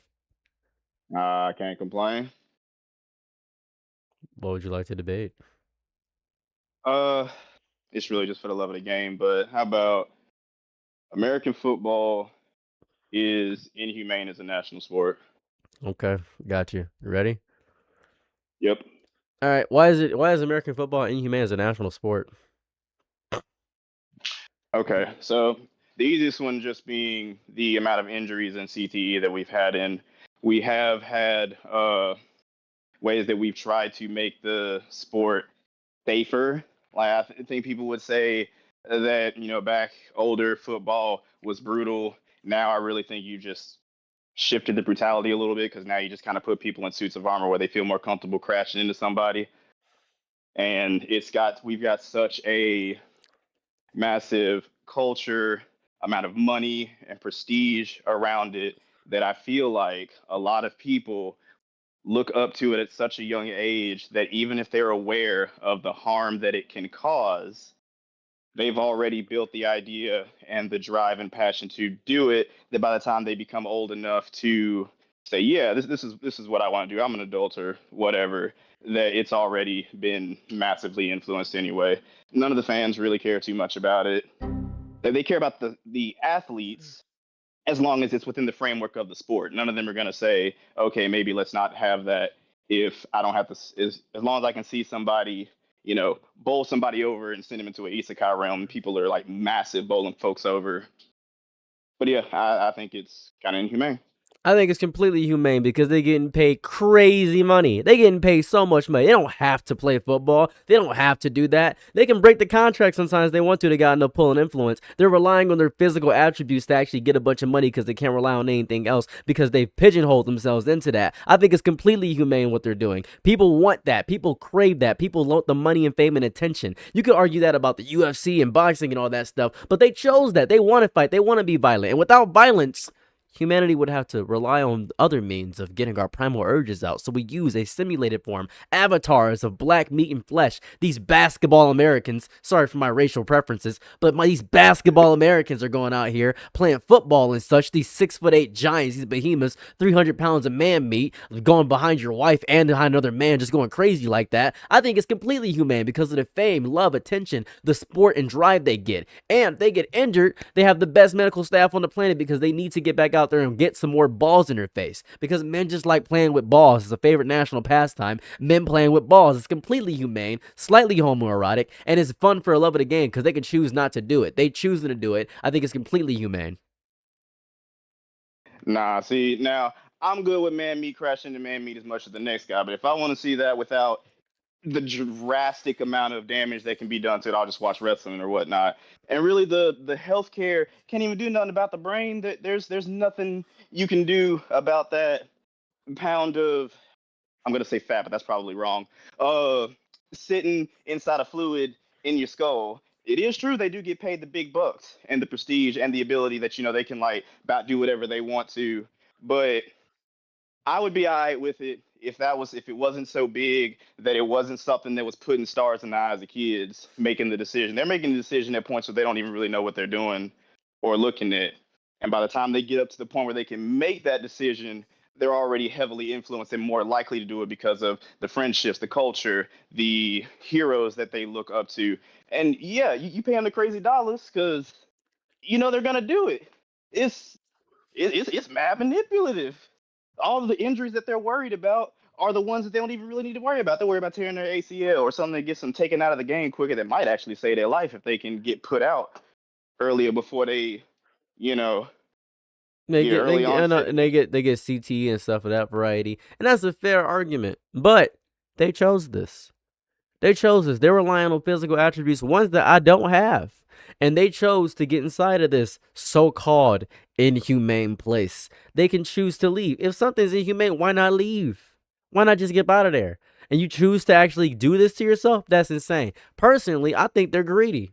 And thus, their greed overcomes any inhumanity that could be happening there. And it's humane in the fact that they're getting so much money that it becomes humane to them. Okay. Though I do think that there's enough put in to where it is technically still a choice, but it's weighed so heavily where it's like, why wouldn't they? unless you like if you gave that to like say I don't know 18, 19, 20, whatever, and say hey you want to do this, here's what it looks like, here's what can happen, here's what you get paid. Some will take it, Time some is over. wouldn't.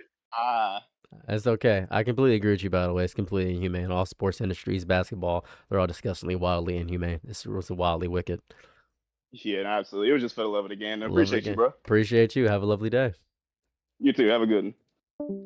All right, Gabby, I'm getting you in again. I saw you type in chat. I saw you. You're back. Go ahead, Gabby. Go crazy. Go. I'll wait for you. I'll wait for you. Gabby, I don't know if you can see this. I've seen you. You're here. You're in the chat. You're part of squad. You're part of homies. Welcome to the chat. Welcome to the people. Welcome to I just put I'm gonna move Gabby back and forth 2 times. Hold on. Boom. And then I'll move Gabby again. And then we'll go boom. There it goes. What's up? Okay. So Yeah. my debate point.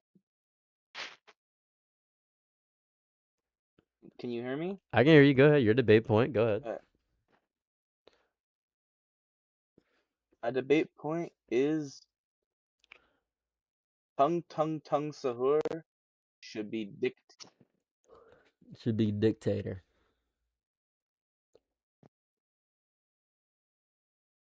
That's your debate point? Yeah. Okay. Go ahead and give your reasonings. Timer starts now. Go ahead.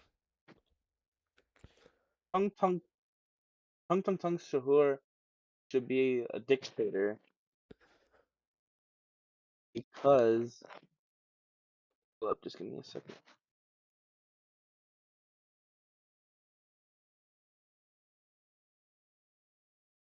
He should be dictator because he knows what's best for us, and like democracy is messed up with Donald Trump and everyone like being in power. Party system. It's just one dictatorship traded for another every 4 years, and I think that he would be a better dictator than whoever's in charge right now and whoever's going to be in charge in the next election cycle. It has been shown throughout the entirety of Tung Sabor's all his discography that he has been evil to everybody around him. It has been shown that he doesn't care about his children. He doesn't care about Caparina. He doesn't care about any of the other characters that appear in any of the shorts that appear with Tung Sabor. It is shown that he only knows how to be a nuisance and destroy and annihilate. I think he would be definitively worse than Donald Trump because he doesn't know anything about caring about the people around him. He only knows how to be destructive. And the thing that makes him so enticing is his Looney Tune-esque nature of how he destroys and annihilates and takes from everybody else. He's the worst kind of politician. He wouldn't be a good dictator in any capacity. He would be somebody that would take and steal from the people and annihilate them, and that's not healthy at all. The entire reason why he should become a dictator is because he would be so abhorrently bad at it that the people would see that and they would revolt and they would install like true democracy. And so we need to go through the worst evil to stop us from going through the bad that we are right now and take us to the good. That's a fair point, but also you have to factor in that we are experiencing right now with Donald Trump some of the worst evil. Even with COVID, that didn't bring us together. We've experienced massive evils where people are too complacent and docile that they would let somebody launch nukes at them just for the love of the game because they're too complacent with DoorDash and things of that variety. Tung Sabor would just be another person and a long list of people that would come in and destroy us even more so because we don't know how to organize and rally because we care about too many things at once. We are not goal-oriented at all. Even if we had one central enemy, we'd still have people that would support him in some capacity. There are people that would still die and riot for Tung Sabor, and that would actively ruin the entire premise of trying to make a true democracy for everybody. I feel with Tung Sahur, there will be enough resistance that if 9/10 of the population, even if 7/10, like what happened in Hungary with their most recent election, where everyone rallied around against the evil person and rallied around the good person, and he's much worse than. Just give me a second.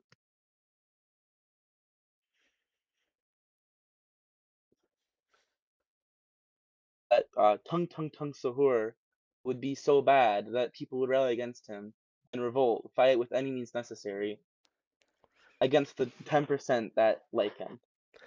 Gas has increased to an astronomical amount. Rent is almost unmanageable. Nobody's getting paid a fair wage in any capacity. There's racial inequality overall. One centralized figure wouldn't be so bad. Even if you start dropping anvils on people, people would say, that's funny. That's hilarious. It wouldn't be 9/10 of the population going after Tung Tung Sabor. It will be maybe 1/10 that wants to, 2/10 that's talking about it online, and then a bunch of people trying to make content about the situation because they're too scared to leave their household and actually participate in the revolution. The revolution is not televised in any capacity. Revolution is live, and it's happening right now, and we're recording it and making it stream to Twitch. It's disgusting.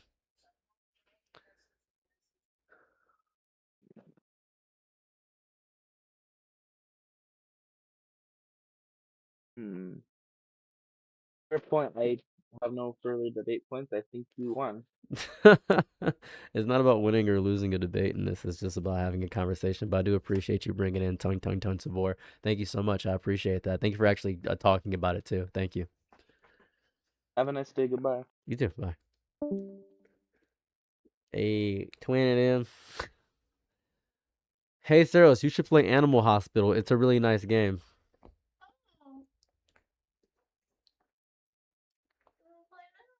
Is that you? No. Is that who is that? Somebody else. Is somebody else? Who is a random guy? I don't know. You don't know? Who do you have in here? Who do you have in here? I know what the people want. I am a random. Is this Nana? No. Who is this? Somebody from your TikTok? No. I'm not listening to this person. Not affiliated? I'm not listening to you. I'm not listening to you because for some reason, no, I know you know me because you knew I was talking to you. They didn't know you were in here. So? Mm-hmm. It's been less how long with stupid debate point. It's okay, life happens. Interesting.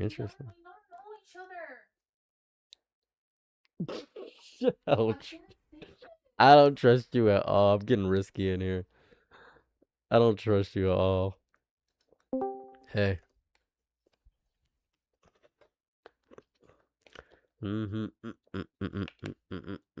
Hey.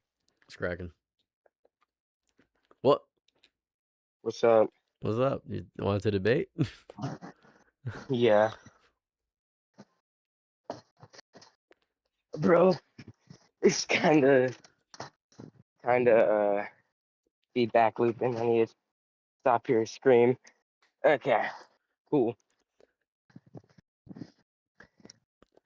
I was actively running, by the way. And you're muted. Oh, Damn. gotcha. Cool. All right. I wanted to debate something really, really niche. Okay? Okay. Something I've been thinking about all day. So, nichest thing I could think of. You think that mass surveillance has no point in society and cannot and will not help society in any way and actually would increase violence in every single standpoint? What is your argument? My argument is that mass surveillance is, if implemented, will not decrease violence in any way. Got you. All right, you ready? That's yeah. All right. Ready? Go ahead and state your premise about why you believe mass surveillance won't decrease violence. Okay, so mass surveillance used by, let's say, Nazi Germany or the Gestapo and whatnot, or even other groups, just made violence become industrialized and commercialized by the companies, the government, or whatnot. And so there wouldn't be any person-on-person violence per se. Like, people wouldn't be in gangs shooting up people on streets, but you'll have police officers beating black kids on the street instead. Got you. I think mass surveillance and watching everybody and knowing exactly what crimes will happen will allow people to feel a sense of safety and security and cause them not to do things. People don't do things when they're being watched. When people aren't being watched, people often do the craziest and most violent things of all time. People go into secret areas to get away with violent crimes. That's why people go into dark alleys to do violent crimes. Exactly, but the thing is that the people who are doing violence will just shift. It's not going to get rid of violence. It's just going to make the violence be commercialized. The people watching be like, you know what?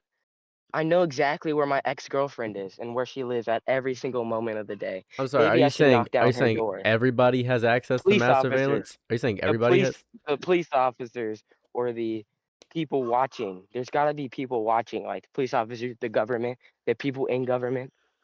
Are you saying that There's everybody has been access? examples. No, Oh, okay. If it's no, not everybody having access, that's a moot point. no. Because if If this is working, no. I don't know if I'm lagging.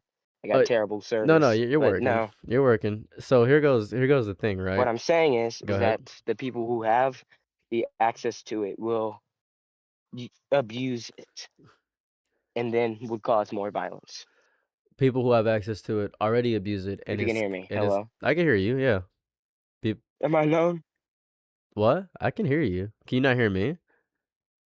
You lagged out for me, so if you can restate what you said Oh, sorry. Mass real quick. surveillance. Mass surveillance would work. We don't have enough mass surveillance. We need even more mass surveillance to make sure people, because there's no surveillance around my area, and I got my car stolen from front I of my live, house. yeah, I live in Georgia. There's flock cameras every single street. Going to Atlanta. There's flock cameras. There's millions of cameras everywhere I live, and it's disgusting. I feel like I'm being watched in every corner of my house. I feel like I can't get away from it.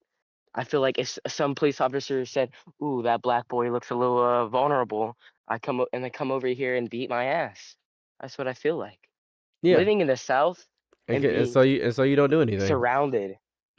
I don't do anything, but I know that someone else can do something to me because I have access to the information that makes it available for them to do something to me. Like look at for example, there was a bunch of cases of police officers abusing their powers and using flock to track their ex-girlfriends, to abuse them or murder them or actually commit some type of sexual assault to their exes. Yeah, but that's not an issue of mass surveillance. That's an issue of the person on an individual basis, not an issue of mass surveillance in itself. The argument was that mass surveillance would cause more. This is not, and this is on an individual It's basis. yeah, but mass surveillance allows for the violence to be used by the people using mass surveillance. So you would prefer The government, it to be hidden as opposed to be known to everybody, because now we know about it. We now know the violence is going on, and we can report on the violence because it is being recorded. So you would prefer it yeah, to just be hidden. I prefer no cameras be around That would everywhere. cause I way prefer worse. it privatized. Like if someone was there, I own a business, I put up a camera. I only see the camera on my business, not I like I can see all the cameras in the Detroit area or something, you know? Well, recently I got attacked, and there are no camera footages of me getting Yeah, attacked, and I would prefer that we I have some mass surveillance. That would have been way better. yeah, I would say yes, surveillance is important, but surveilling every inch of every single thing of everyone's lives is not important. People do horrible, evil Surveilling the things. streets, maybe. People do horrible, evil things. Yeah, but I think the evil things the government can do is way worse than the evil things a single person can do. Nah, The government I can think do more people. evil than a singular person. I think that people are way worse. Think people are way worse than the government can Well, be evil the government in didn't the same way that the government didn't steal my car and burn my foot.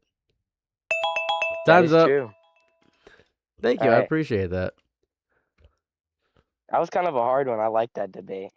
It's kind of hard. You're really good at it, Loki. Thank you. I appreciate it. Yeah, Have a lovely day. Appreciate you. I will. Awesome. Good. I believe I don't think I got Mew and Miss. No, I think I did get Mew and Miss. I'm not quite sure. I gotta pee. I'll be right back. Hold on.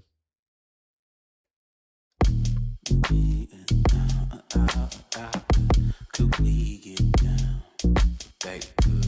Could we get down to down to down? Could we get walking around with all that? You way too keen, this ain't a kid's show. So glad I got a call back. Since I'm your nigga night, be my lower wings low. Ooh, happy to try what you need. Your world, I love to live in it. Ooh, I love the ride when you're free. Oh, do you like it like that? Oh, do you like it like that? We'll see.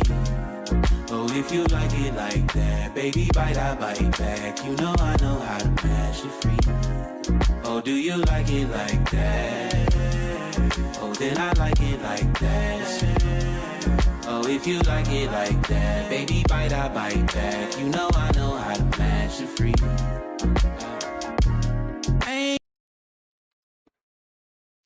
All right. So we got about 40 minutes left of the stream. We'll continue this another day. I was testing this out to see how it'd go in Discord. It didn't go as bad as I thought. This was actually pretty chill. I appreciated it. Pretty cool, pretty cool, pretty cool. I liked it. So you guys don't have to be in the waiting room if you don't want to be. We're just gonna continue the stream regular. So how did you guys like the debate stream? How did you guys like it? What was your thought process overall on the debate stream? How do we feel about that? I don't know if this is unhealthy or Moose Tracks ice cream. Moose Tracks is one of the most unhealthy ice creams on earth. What are you talking about? It was funny and interesting. Sounds fun. It was your best ideas. You didn't debate if Joseph Joestar is the best Joestar. You'd have to join the chat and talk about that. That's what you do. It's amazing. It's dope. Dope. It's dope. Well, just have fudge text. Also, this is Peak. Happy you enjoy it. Pretty cool. I think you should do some larger debates. Maybe get onto some panels. I think you do excellent. I usually steamroll when I do debate panels. I usually steamroll like crazy. It's really sad. Do we donate to debate? No, you don't have to donate to debate. You could have just joined the stream. You could have just joined the exclamation point Discord. It's risky. Why do you look like you don't know what sleep is? This is just my face. I just look like this all the time. You never let me debate. I didn't think I've been abandoned. I'm sorry. Every time you join, you didn't say anything. So I will be doing another one. Yeah, it's okay. And the social manipulation abilities. I kind of am a little bit. That's okay. Also, please don't be intimidated talking to me. Don't be intimidated. That'd be great if you could just not be intimidated. I know it's kind of a big ask to not be intimidated. Don't be intimidated. You know what I mean? You did. I got you in there twice. You have the same name as in chat. I got you twice. Got you twice in there. It was interesting.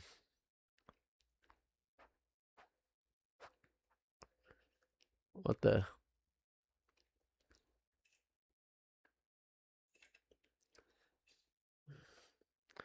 I'm just a guy. Be not afraid. Playing this Black King is intimidating. Seems stable, I guess it's fine. I'm just a guy. To ask a Sisyphean question, I'm Bankai 2525. It was the only reason that I joined your stream on or Discord. That's fair. That's fair. That's fair. This is fun. I enjoy talking to you. Thanks. You expect me not to say bye bye your Conquerors hockey. So let's do this again. This will be fun. It's a guy. How's it feel? Be not as average as others. I used to do relationship topic debates. I might do more debate stuff later eventually. But right now, I'm going to end the stream and plot for videos tomorrow because I need to work on that. I got to plan a trip. My wife's birthday is coming up in 14 days, so I got to start planning that trip. No problem. Have a lovely day or night, wherever you're at. New video comes out at 8 o'clock. Hopefully you'll be there for that. I'm out. Peace.